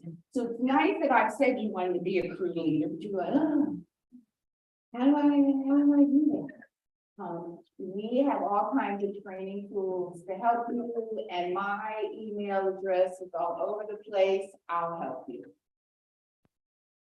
So part of the training is when you're out walking, we want everyone to be safe. We have the 7-minute rule. 7 minutes early is on time. We never wait. Our loop and scoop is so that all speeds can be accommodated. So if Deborah's really fast, I'm always known to bring up the rear. When she and her fast friends get way out, periodically they're going to turn around and loop and scoop us so that we're all together. And then they're going to loop and scoop at the end so we can end. We do all kinds of training. We had Girl Trek View at one time where we did yoga, nutrition, mental health. The Adventure Squad is a big deal. They lead hikes all over the country. I am a special impact coach. We have regional and state coaches. So if you were in a city that has an official Girl Trek group, and you can find that on the website, we have regional and state coaches that will come out and also help you teach and lead walks. We have people dedicated to churches, to sororities, to HBCUs. We have Girl Trek gardeners, And I am your allies in civic organizations. So if you are part of an organization and you would like to get walking, I'm the person. And again, you plus one or two is a crew. Ask your friends and family to join you. And once you all decide you're going to be crew leaders, we're going to ask you to check in at Girls Rec once a month. And again, you are invited always to participate in Girl Trek challenges and to support us. Another best practice is that we are intergenerational. I don't know how many of you are in an organization, but typically it's kind of like all the same people with all kind of the same interests.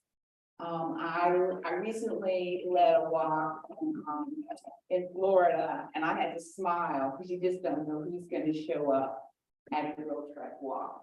It's when women walk in pain. That is my mother. She's going to be 100 on December 17th. That picture is maybe 5 years ago, but she could still take a short walk. Now she just walks around the house on a walker.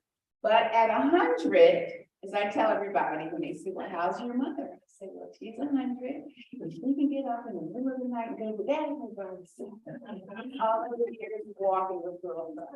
That little girl up there, that's my great niece Savannah, and that is her leaving her first walk. And she met that lady and they just bonded. But she asked if she could walk. I looked at that. So more than 1 million women have taken the Girl Trek pledge. I'm famous because early on I used to walk around with a sign, a homemade sign that said, "Ask me about 1 million Black women walking." And I have to tell you, I did not believe we were getting good women. Like we would have meetings and they would say, "Well, Maria Vanessa, they don't get it. I mean, we out here on these street corners and nobody is showing up." Really?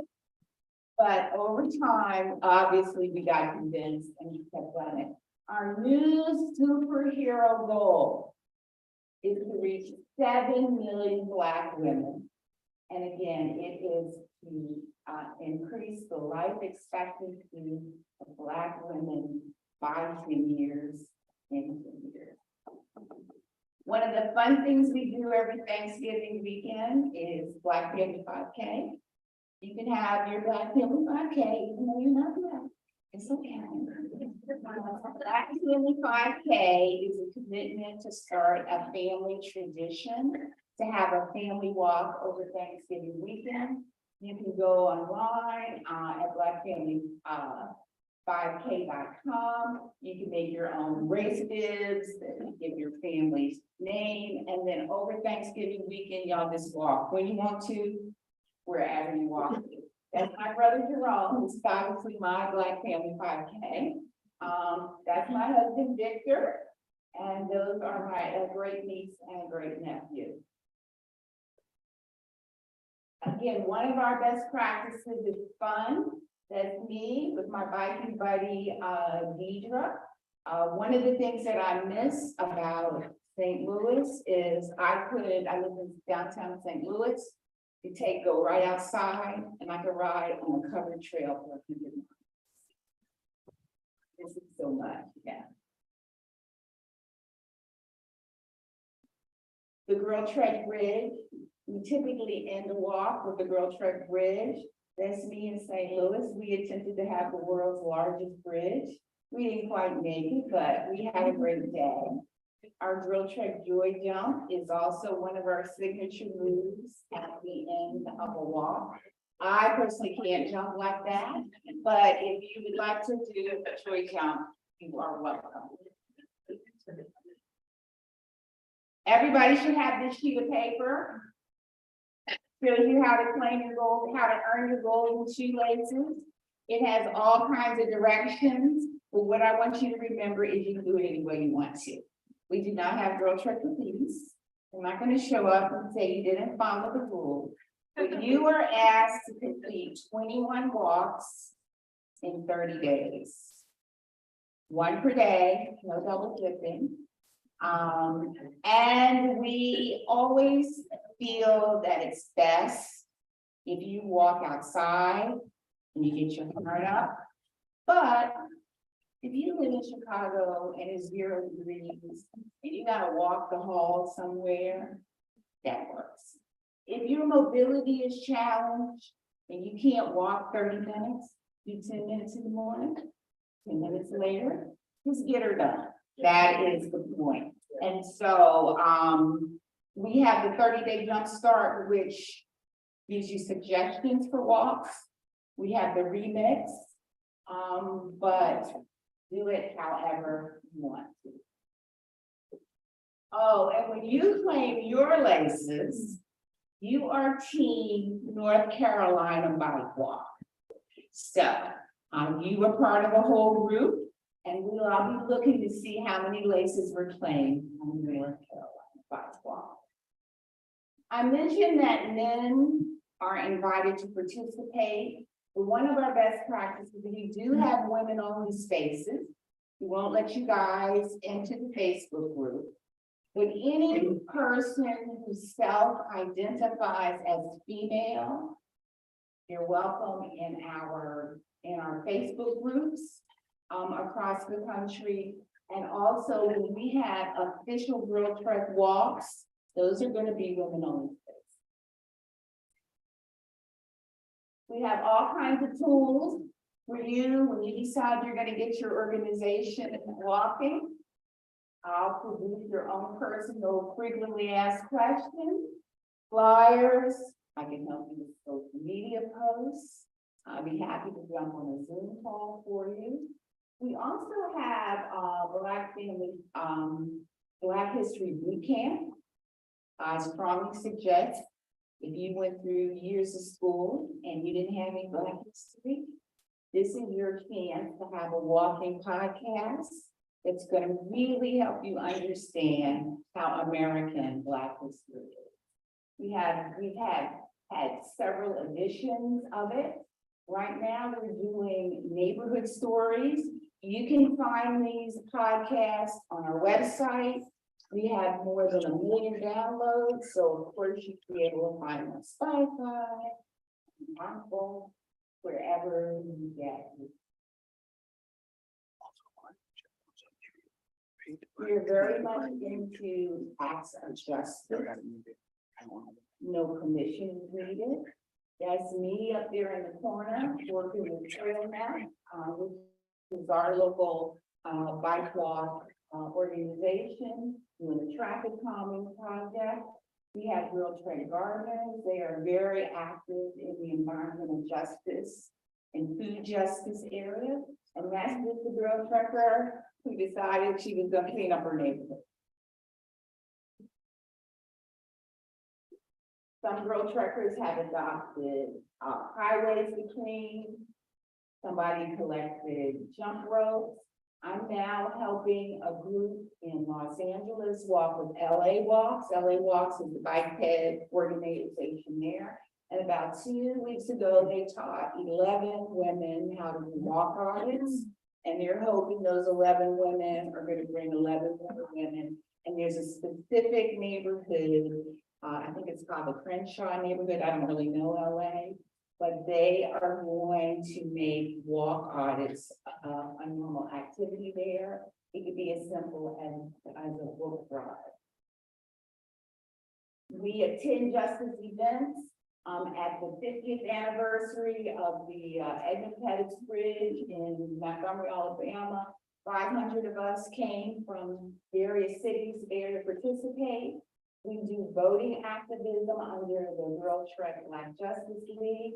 We didn't have Gratitude Gangsters this year, but a Gratitude Gangster just does random acts of kindness. But first she saves her own life. This is a story of allies. The lady with the strap is my friend Grace. When I started with Girl Trek, Grace worked for TrailNet. I did not know the term built environment. You know, all this fancy stuff y'all do. All I knew was you had to give them a walk because you know, build it and they don't, right? Anyway, Grace called me one day and said, America Walks is starting a walking college fellowship program, and you should become one. I applied, I was selected.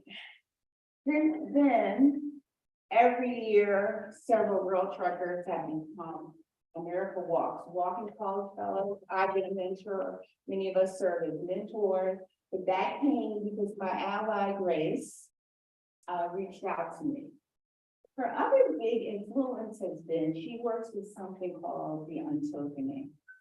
And the untokening and I invite you to change your lens from walkability to mobility justice. You change your lens to mobility justice. Somebody over here asked the equity question. So equity, untokening would say, don't treat equity as an add-on. Make it central to everything you do. Last year, I was on a call with very important people like you guys, you know, the Plain Greenways. And they asked for my justice speech, and I gave my justice speech. And then at the end, the big honcho said, well, that's really nice, but I hope we don't lose sight of Vision Zero. Well, I don't know whether my speech was ineffective, but we weren't saying cancel Vision Zero. We're just saying that your whole perspective will change if you make a conscious decision to put justice and equity at the root of everything you do. And I learned that from an ally. So we self-fund. I met Deborah over Labor Day weekend at the stress protest. It's the biggest, most funnest, bestest gathering you can imagine. And I think we have a video that's going to capture it. When I started going, when we first started going, it was maybe 10 of us. Now more than 600 women show up for the stress protests. We have more than 40 activities. And the whole idea is that you deserve time to be replenished and refreshed. You got my stress protest? You got it? Okay. Sisterhood. Healing. My opportunity to rediscover myself. This weekend, this can be the other you want it to be. We decided to bring a few hundred women up to the Rocky Mountains to do something that we call a stress protest. We're going to self-care our lives away. We have 50 of the country's leading healers, artists, dance instructors. My intention for this weekend for us is that we could just this kind of freedom that we never felt before.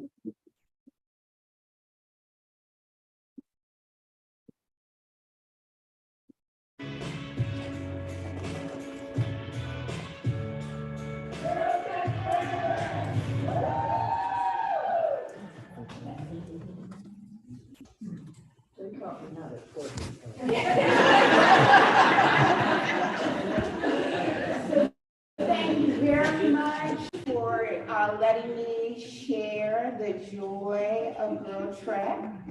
And I'm inviting all of you to join our self-care revolution. We're everywhere. Yesterday, somebody sent me a video of the stress protest that's on TikTok. So I have made my TikTok page as well. I encourage you to look at Black History Boot Camp, even though clearly I have spelled it wrong. But you have almost everything to see. I just saw that boot camp. Yeah, boot camp. And so, thank you, Deborah.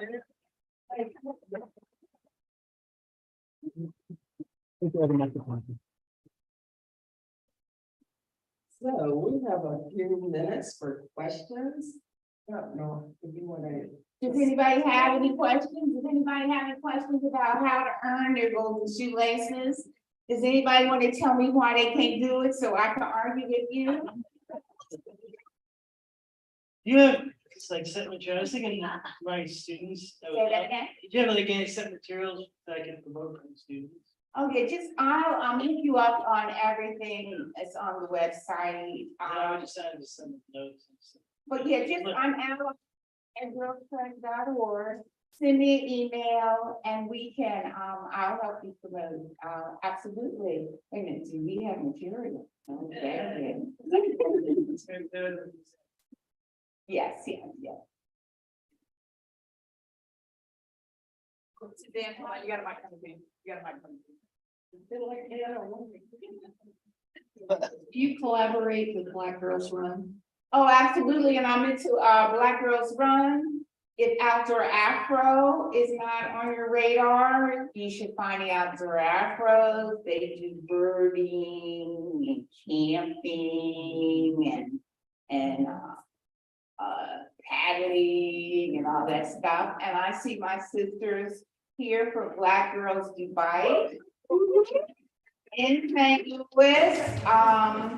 We absolutely collaborate. I've been on many of your bike rides.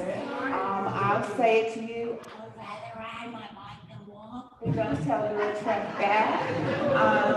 So absolutely we do. And the level of collaboration, it kind of just depends on the city and who's involved. But we consider us, we're all doing the same thing. Yeah.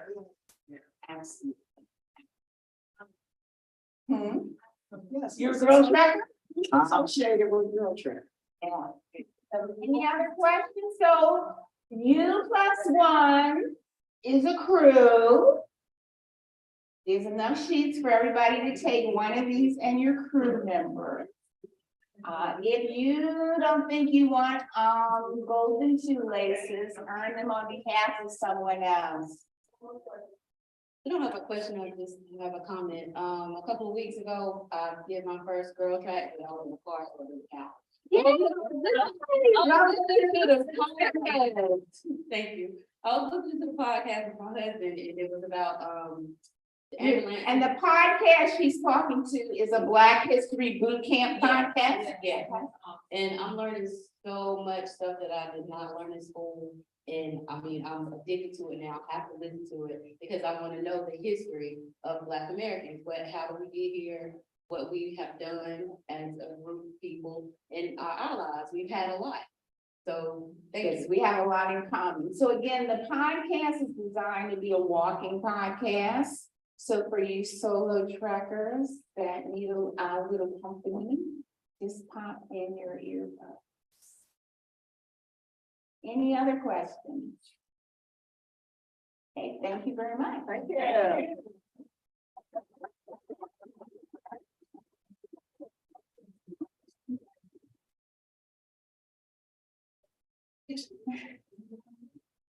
When Faye and Deborah and I were talking about this, and I was reflecting on the 30-day jumpstart, you know, a lot of us who think about walking and biking and active mobility all the time are kind of like, yeah, we walk, we bike, that's what we do. I found this so wonderfully accessible for a couple of reasons. So I just wanted, and then hopefully this won't be just another cool thing that lands on the table that doesn't go home with you. I wanted to invite people to take a chance to really look at it, because what it does is it really encourages all of us, whether we're people who think about active mobility all the time, or our neighbor who maybe doesn't, or our mother maybe doesn't, right? Other people in our circle. And it provides an accessible challenge for all of us to say, how walkable, how accessible are our communities, right? And how cool would it be? And Faye can make sure that you know how to get these online if the paper copy is too small or whatever. But is that she's awesome. She's really responsive. But how cool would it be if like a group of neighbors assess how many they could accomplish, not just for the fitness, right? As they said, but for the walkability. Can I get to my local grocery store, right? Can I go get desserts with a friend? Can I go to a storefront? can I do that? And then if you took this and you gave it to your local multimodal commission, or you took this and you gave it to your local representatives or public officials, and if your neighbors took it and came together to give it and said, this is what we all say we want, right? We want mobility justice. We want the ability to move freely in our own communities. And here's the data that indicate maybe that's not always possible. So I guess I'm just so inspired by Faye, your all's, just the approach you take to activism, because I think it is the inspired approach and one that we can all literally get in step with, right? We can actually work together to advance these goals in a way that I think is really not just productive, but beautiful and positive. And so I just wanted to invite you to take these, not just for yourselves, but maybe for other people, so that we can all build this network of people who care about accessible active mobility. So thank you, Faye.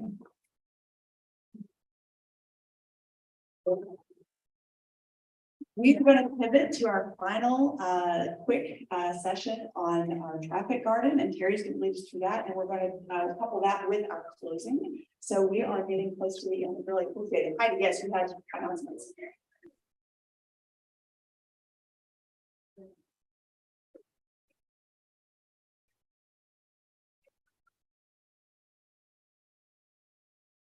Box lunch pickup now, and the other thing is the name tags are recyclable, and I know that Heidi has very dutifully put out a basket. So if you want to unload your name tag as you're walking out the door, we'd appreciate it. So we're going to pivot to Terry for our traffic garden orientation. We hope people are migrating to Winterville. If not, we're really excited to share this wonderful story with you.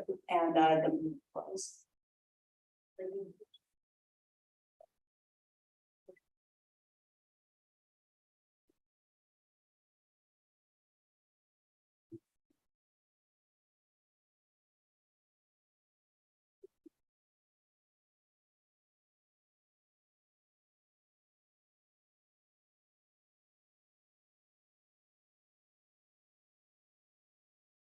Just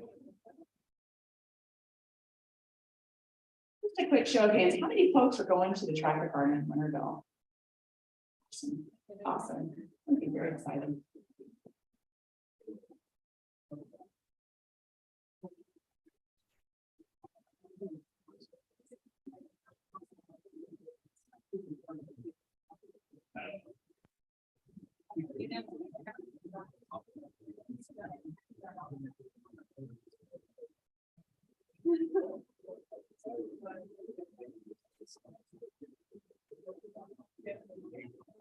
All right.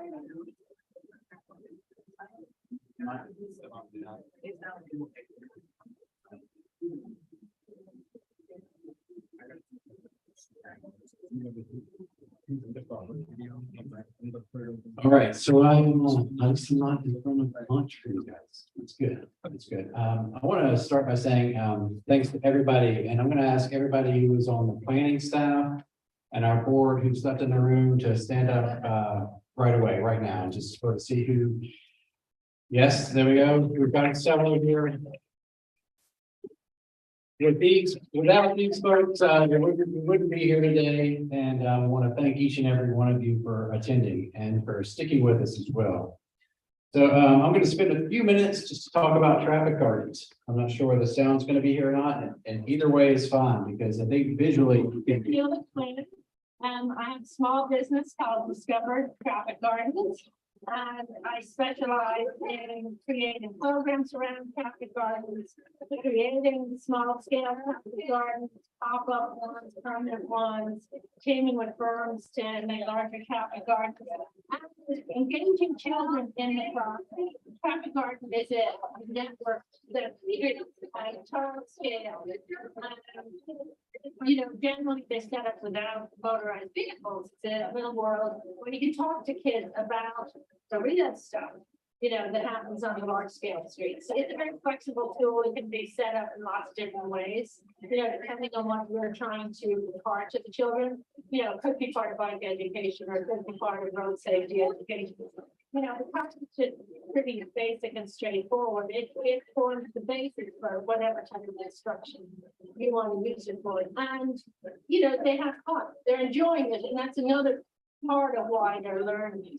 You learn when you have fun. This is the first Open Streets PC, and as part of that, some staff from Vision Zero, and they asked me, could I compare on top of traffic? So we installed the traffic guard this morning. It's assembled out of a lot of repurposed materials. We got the grass donated from it was at the National Building Museum. So that was great. We repurposed lots of sort of cardboard and various sound items, and then supplemented it with, with tape and signs and other traffic elements, and came up with a design that's in a very narrow space. We're on a street, we have a street open for emergency services. So we need to come up with a design, a linear type design that would interest children over a range of ages. I very much want children to be part of the design. And traffic gardens are actually a great way to do that, because they're essentially they're 2D design for the most part, and we can get them on the ground very quickly. So we can engage children, incorporate their ideas, and within a very short time, they can see the change that they want to build. So there's actually at the end of the project something real that they can go and use. They can see the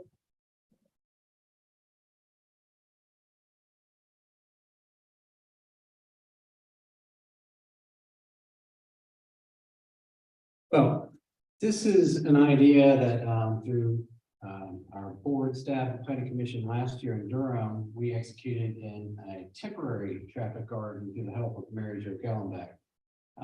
It's an important video and a descriptor for the traffic garden to understand how this is a teaching tool. It's a miniaturized streetscape that helps kids and adults interact and teach each other how to behave and behave safely, understand the rules of the road and the responsibilities of the road.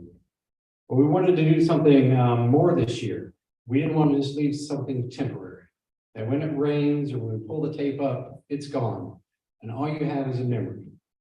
We wanted to invest in communities that when we visit communities with the summit, that will leave something behind.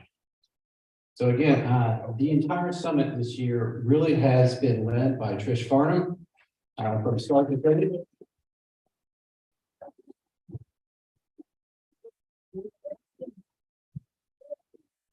You're going to have a chance to do that again because we're going to reward her again and applaud her again throughout my time here. But what we did is working together to create a grant with AARP. Where are my AARP folks? Are they still in the room or are they? Suzanne, yeah, very good. They provided the funding to make this happen. It's not as doing a temporary traffic garden can be done relatively cheap, but doing a permanent traffic garden is a much more daunting task in many ways, both physically and financially. So when we wrote the grant, we worked together to get this grant through the process, and we're committed to make this happen. And I'll let Trish call me wrong here or not, but I said the hardest part is going to be finding a location. It was a hard part in Durham finding a location. We spent lots and lots of time, but for us here in Greenville, we searched GIS on Google Maps. We flew over everything, every vacant area we could find that had enough space, asphalt area for a traffic garden. So we worked through that for a couple of months, yeah, trying to make that happen, talking to people, starting and stopping, and going around the corners, so to speak. But once we got the grants, we then found the location, and we'll share more about it in just a second. But the important work for this summit, for the traffic garden, was led by Trish and our dream team traffic garden that went out to the community. And this is a great example of the outreach effort Trish made here in Greenville to come up with ideas. In Winterville, to come up with ideas and to help choose the design of the traffic gardens themselves.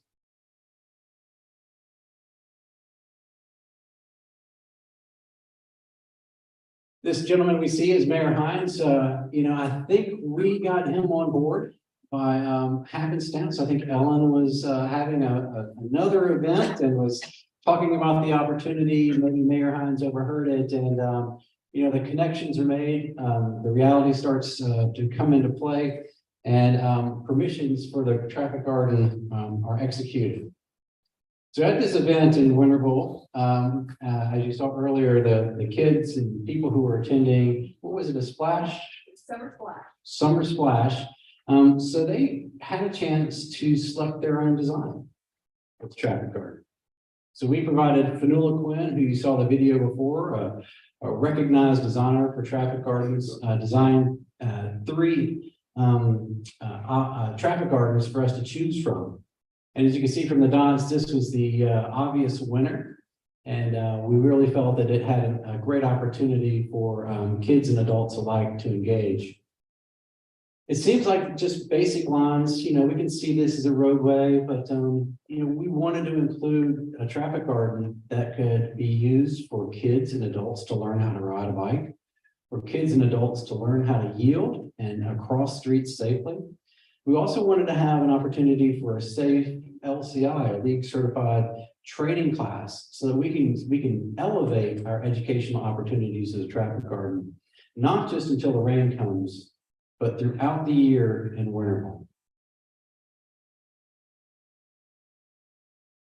So we needed to find a large enough space for this to happen. It looks good on an 8.5 by 11 piece of paper, but making it happen on a 158 foot by 72 foot rectangle is a little bit different.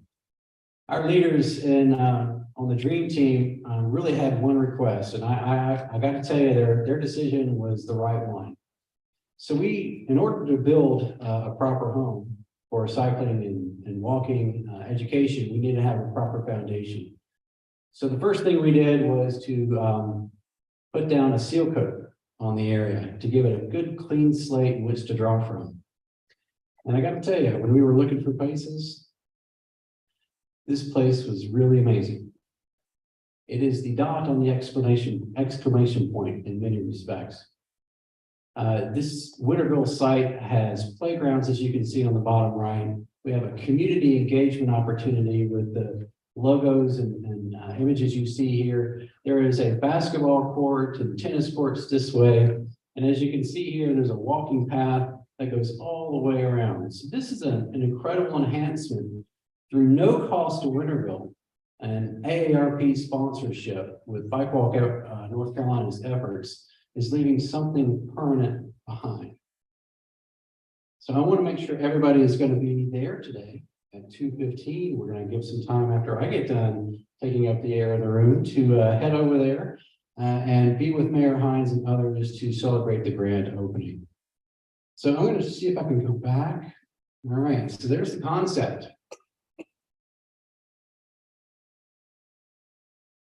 There's the reality.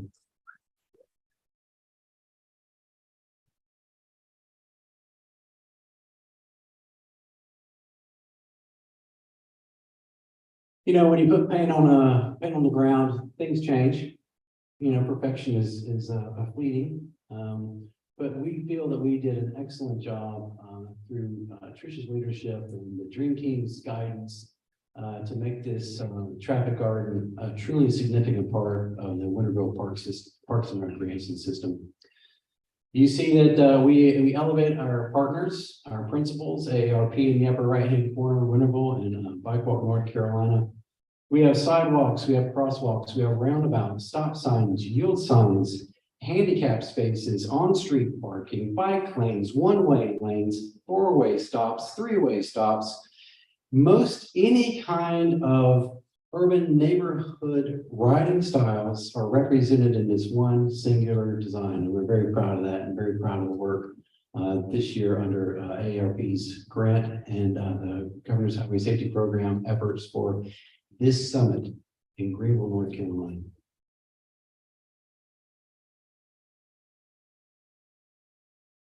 Another view. So I wanted to show this slide just for a couple of different reasons, because when we want to bring something to the community, Trish, certainly has said over and over again, we want to make sure we understand what the community wants and needs and how we integrate it into the community. And a feature when we were looking at this spot for me was the access to the existing side path that goes around the basketball courts. And Fanula Quinn, the designer you saw in the earlier video, did a great job of integrating that. So kids can go on a mile ride, essentially, free flowing, get their energy out, go, come back into this now urban type space, work together, mix together, ride around, learn, stay in their lanes, get out of their lanes, crosswalks, people running, walking, and go back around and do it all again. But more importantly, we wanted to leave an opportunity for continued growth. Because as you saw that big, long parking lot, maybe sometime cars might be less important than people. And it might be an opportunity for Winterville and others in the local community to expand this traffic garden based upon this example. I can imagine for the city of Charlotte, when we did it in Charlotte, that traffic garden is probably 2.5 miles long and weaves through an entire park, access to a greenway. So we see that future expansion and those design features really are a part of what we wanted to accomplish in the traffic garden. So there you go. We're going to be out there at 2:15. We're going to have some snacks and entertainment, but we're very proud of this and very, very excited to leave this behind in Winterville and for this community to live, learn, and grow with active mobility. Yes. The other picture show like you should stop that. There are none of this on the ground. This is just surface signs at this point. We've got other opportunities to create those temporary signs that are up there. So what we don't want to have happen is those permanent affixed signs for kids learning to ride the bike. So we can bring them in, take them away as we have the training classes. Yes, ma'am. The question was, are the signs just on the ground or are they upright? Yes, ma'am. You have bike rentals there? I mean, or is it bring your own? And the other is that play surface, like ride play surface out there, it's asphalt. The question was, is it what type of surface is it? It is the asphalt. That's just what it is. You know, some people ride bikes without helmets, but I asked them, is there asphalt that I don't know about? It's all the same. Right, now this is just in the parking lot and the same that we see on many traffic gardens. The first question was Bring your own. bring your own. That's right. So yes, this is a come as you go, but we have invested through the help of AARP as a supplement in this traffic garden. We have invested in bikes for people to use, helmets for people to use as well. And it's part of our community engagement leave behind that we're going to have that. There are also two other features I want to mention that at this time we're also providing. These temporary orange cones are going to be placed with permanent bollards so that there's not going to have a vehicle access into this area. So we're going to be able to separate and protect the learning space for our traffic garden in the future. What else is missing in this image?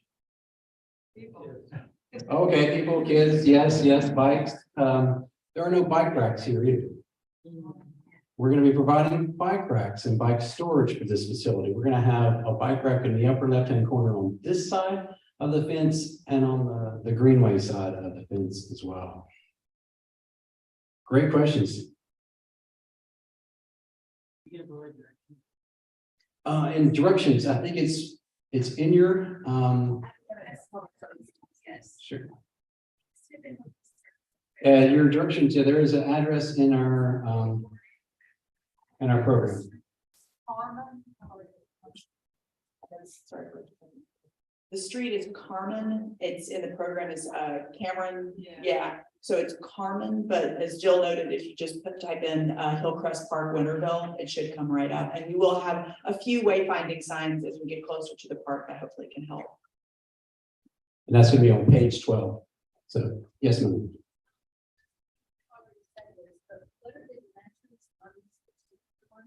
Yeah, I think they came out to be about 158 feet by 72 feet. So it's about the size of this room. You'll see it out there. Yes, ma'am. Well, that's it for us at BikeWalk and AARP. That maintenance effort is going to be left to Winterville Park and Recreation. So we're providing the initial design, the initial paint, so that they don't have to, if something happens to this, they've got the template in which to draw from to add on to as well. Yeah, that's a challenge. That's the other piece that we wanted to address that secondarily was to provide those bollards to prevent a lot of the damage that may occur with vehicular travel and those kinds of things. Yes, Mary Jane. Your partnership with Parks and Rec, did they explore programming to integrate into their youth programs for learning how to ride a bike and then youth traffic education programs? That is the plan for Winterville. That's also the plan for local bike advocates to be involved in that as well. Absolutely. The question was about youth integration into the park programming and community integration into park programming as well. Great. We're very proud of this. I want to make sure we give AARP, Trish, and all the dream team one big round of applause. Go ahead.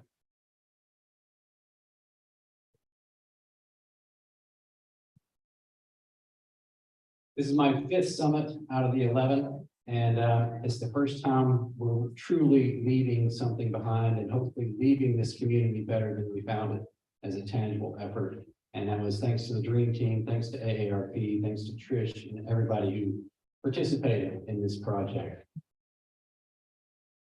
All right, so I'm going to transition now into the closing remarks.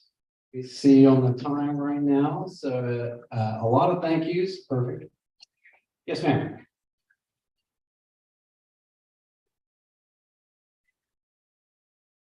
We couldn't have done it without this woman right here. I just want to say thank you because what a legacy gift this will be. And wow, we'll be saying lots of thank yous when we're over in Winterville. Please plan to join us. But I cannot thank AARP, Trish, Terry, Heidi, the board, everyone. Wow, this is just absolutely amazing. And for having faith in us, because I'm gonna tell you, Terry was a little worried. Are we gonna find a location? And I said, I promise, keep the faith, keep the faith, keep the faith. And all of a sudden, Mayor Hines was on my shoulder at an event, and I'm like, who is this behind me? And it was the mayor. And I said, would you like to do a traffic garden right there? And he said, yes.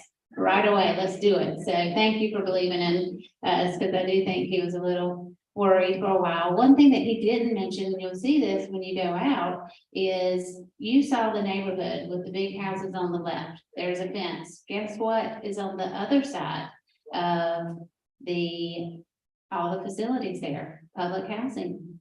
There is a school just behind that. This is a true neighborhood park. It's going to be awesome. Kids can walk, bike, run. It's going to be awesome. So we are meeting all the needs of this little bitty area of Winterville, which is my place that I live. And thank you again so much. Oh, yes, ma'am. I don't need a mic, I can talk loud. If we're gonna participate in the bike ride this afternoon? Sure. Once you get to Winterville, and let me get to this slide right here. So these parking spaces are open for you. Okay. So that's where you park. They're ready to ride. I think that's the case for Dave. I think that's correct. I'm getting nods. Yep. You're leaving from the park. Okay. From the park, yeah. Yeah. We'll have snacks and drinks there as well for folks who are able to attend. Thank you. All right, well, I got some more things to do. I know everybody's just had lunch, but yeah, this program, we are very proud of this program. We are very proud of the design. More importantly, the content of this program. And the two people we need to thank and elevate, hopefully with a nice round of applause, are Heidi Carroll and Trish Barney.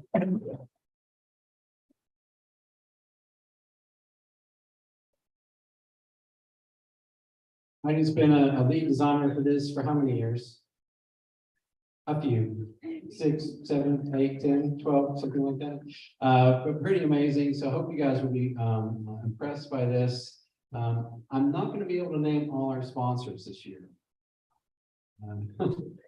Because there are so many sponsors this year. We are so blessed to have had such an incredible outreach and welcoming to Greenville, North Carolina, with so much support, in kind, financially, finding space, volunteering. That please leaf through our sponsors in the back of this program. And if you have an opportunity to tweet, Instagram, or social media, their hashtags, we would also like to say thanks to them that way.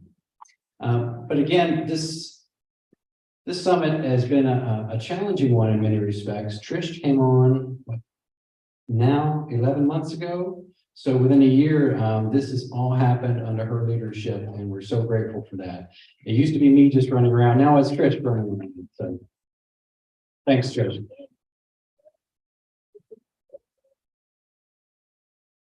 When we first visited Greenville, we had tours with the Visitors Center and with the Heart Institute, and we really felt that this space was an amazing space. I hope you guys felt that way. It was really, really amazing to be here. The convenience, the opportunity that this space holds for groups like us that integrate safety and health and activity into all we do, very important, very important. This year for the summit, we've had a greater focus on physical activity. I hope you've enjoyed your walk audits, your walkabouts, your rides, your rolls, because it really has been a significant feature for Greenville, and this community has welcomed us in so many ways. We don't want it to end here. We see planners, advocacy groups, individuals, passionate national organizations working on the same issues for each and every one of us in every part of the state. And we hope that you'll join BikeWalk North Carolina in the coming years, and also be engaged with your policymakers. When people want and need a sidewalk or a stop sign change, they go to their city council, they go to the mayor.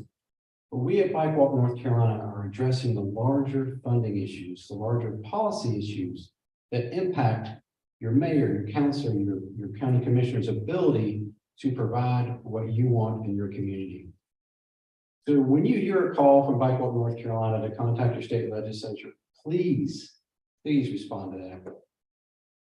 Pick up the phone, give them 30 seconds, a minute of your time, tell them who you are, what you need, and what you want, and say thank you very much. The more you do that, the more they hear from you, the more opportunity we have to make change. And I say that because elections are coming up. And I say that because the long session for the General Assembly starts in January. So now is the time to act. Now is the time to engage. We hope that each and every one of you take the passion, the camaraderie, the communications you've had here at the summit, and translate it to make real change in Raleigh, to make real change in your county, to make real change in your community. So with that, on behalf of North Carolina, BikeWalk North Carolina's Board of Directors, volunteers, membership, thank you for joining our 11th annual summit here in Greenville, North Carolina.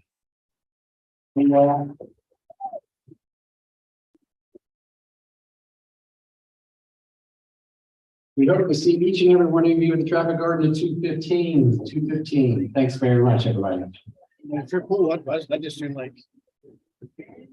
You gonna go there now? Oh, yeah. Maybe grab a snack on the way at a Sheets or something? Yeah. Yeah, that's it. I'm about to go ahead and. Then we'll come back here. We shouldn't be here for more than 45 minutes to an hour. Good? Yeah. Oh, yeah. No, it's yeah, the camera. I'm working. What about this camera? We got to take one of these 100K. Because we also Adrian said there's a place out there to charge, so we're gonna have to just grab the You said there's a what? There's a place out there to show. Oh, there is? Yeah. Okay. So if we need to, we'll grab that. Yeah, no, that's that, yeah. That work, you can. No, that's it, better than that. No, that has it better than that. Well, this is the thing, I'm gonna be, I'll conservative when you go.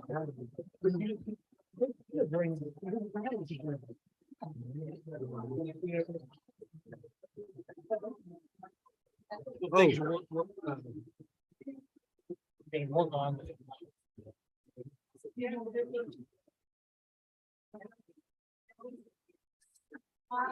They just feel you, so it's in one fixed location, they think about it. Okay.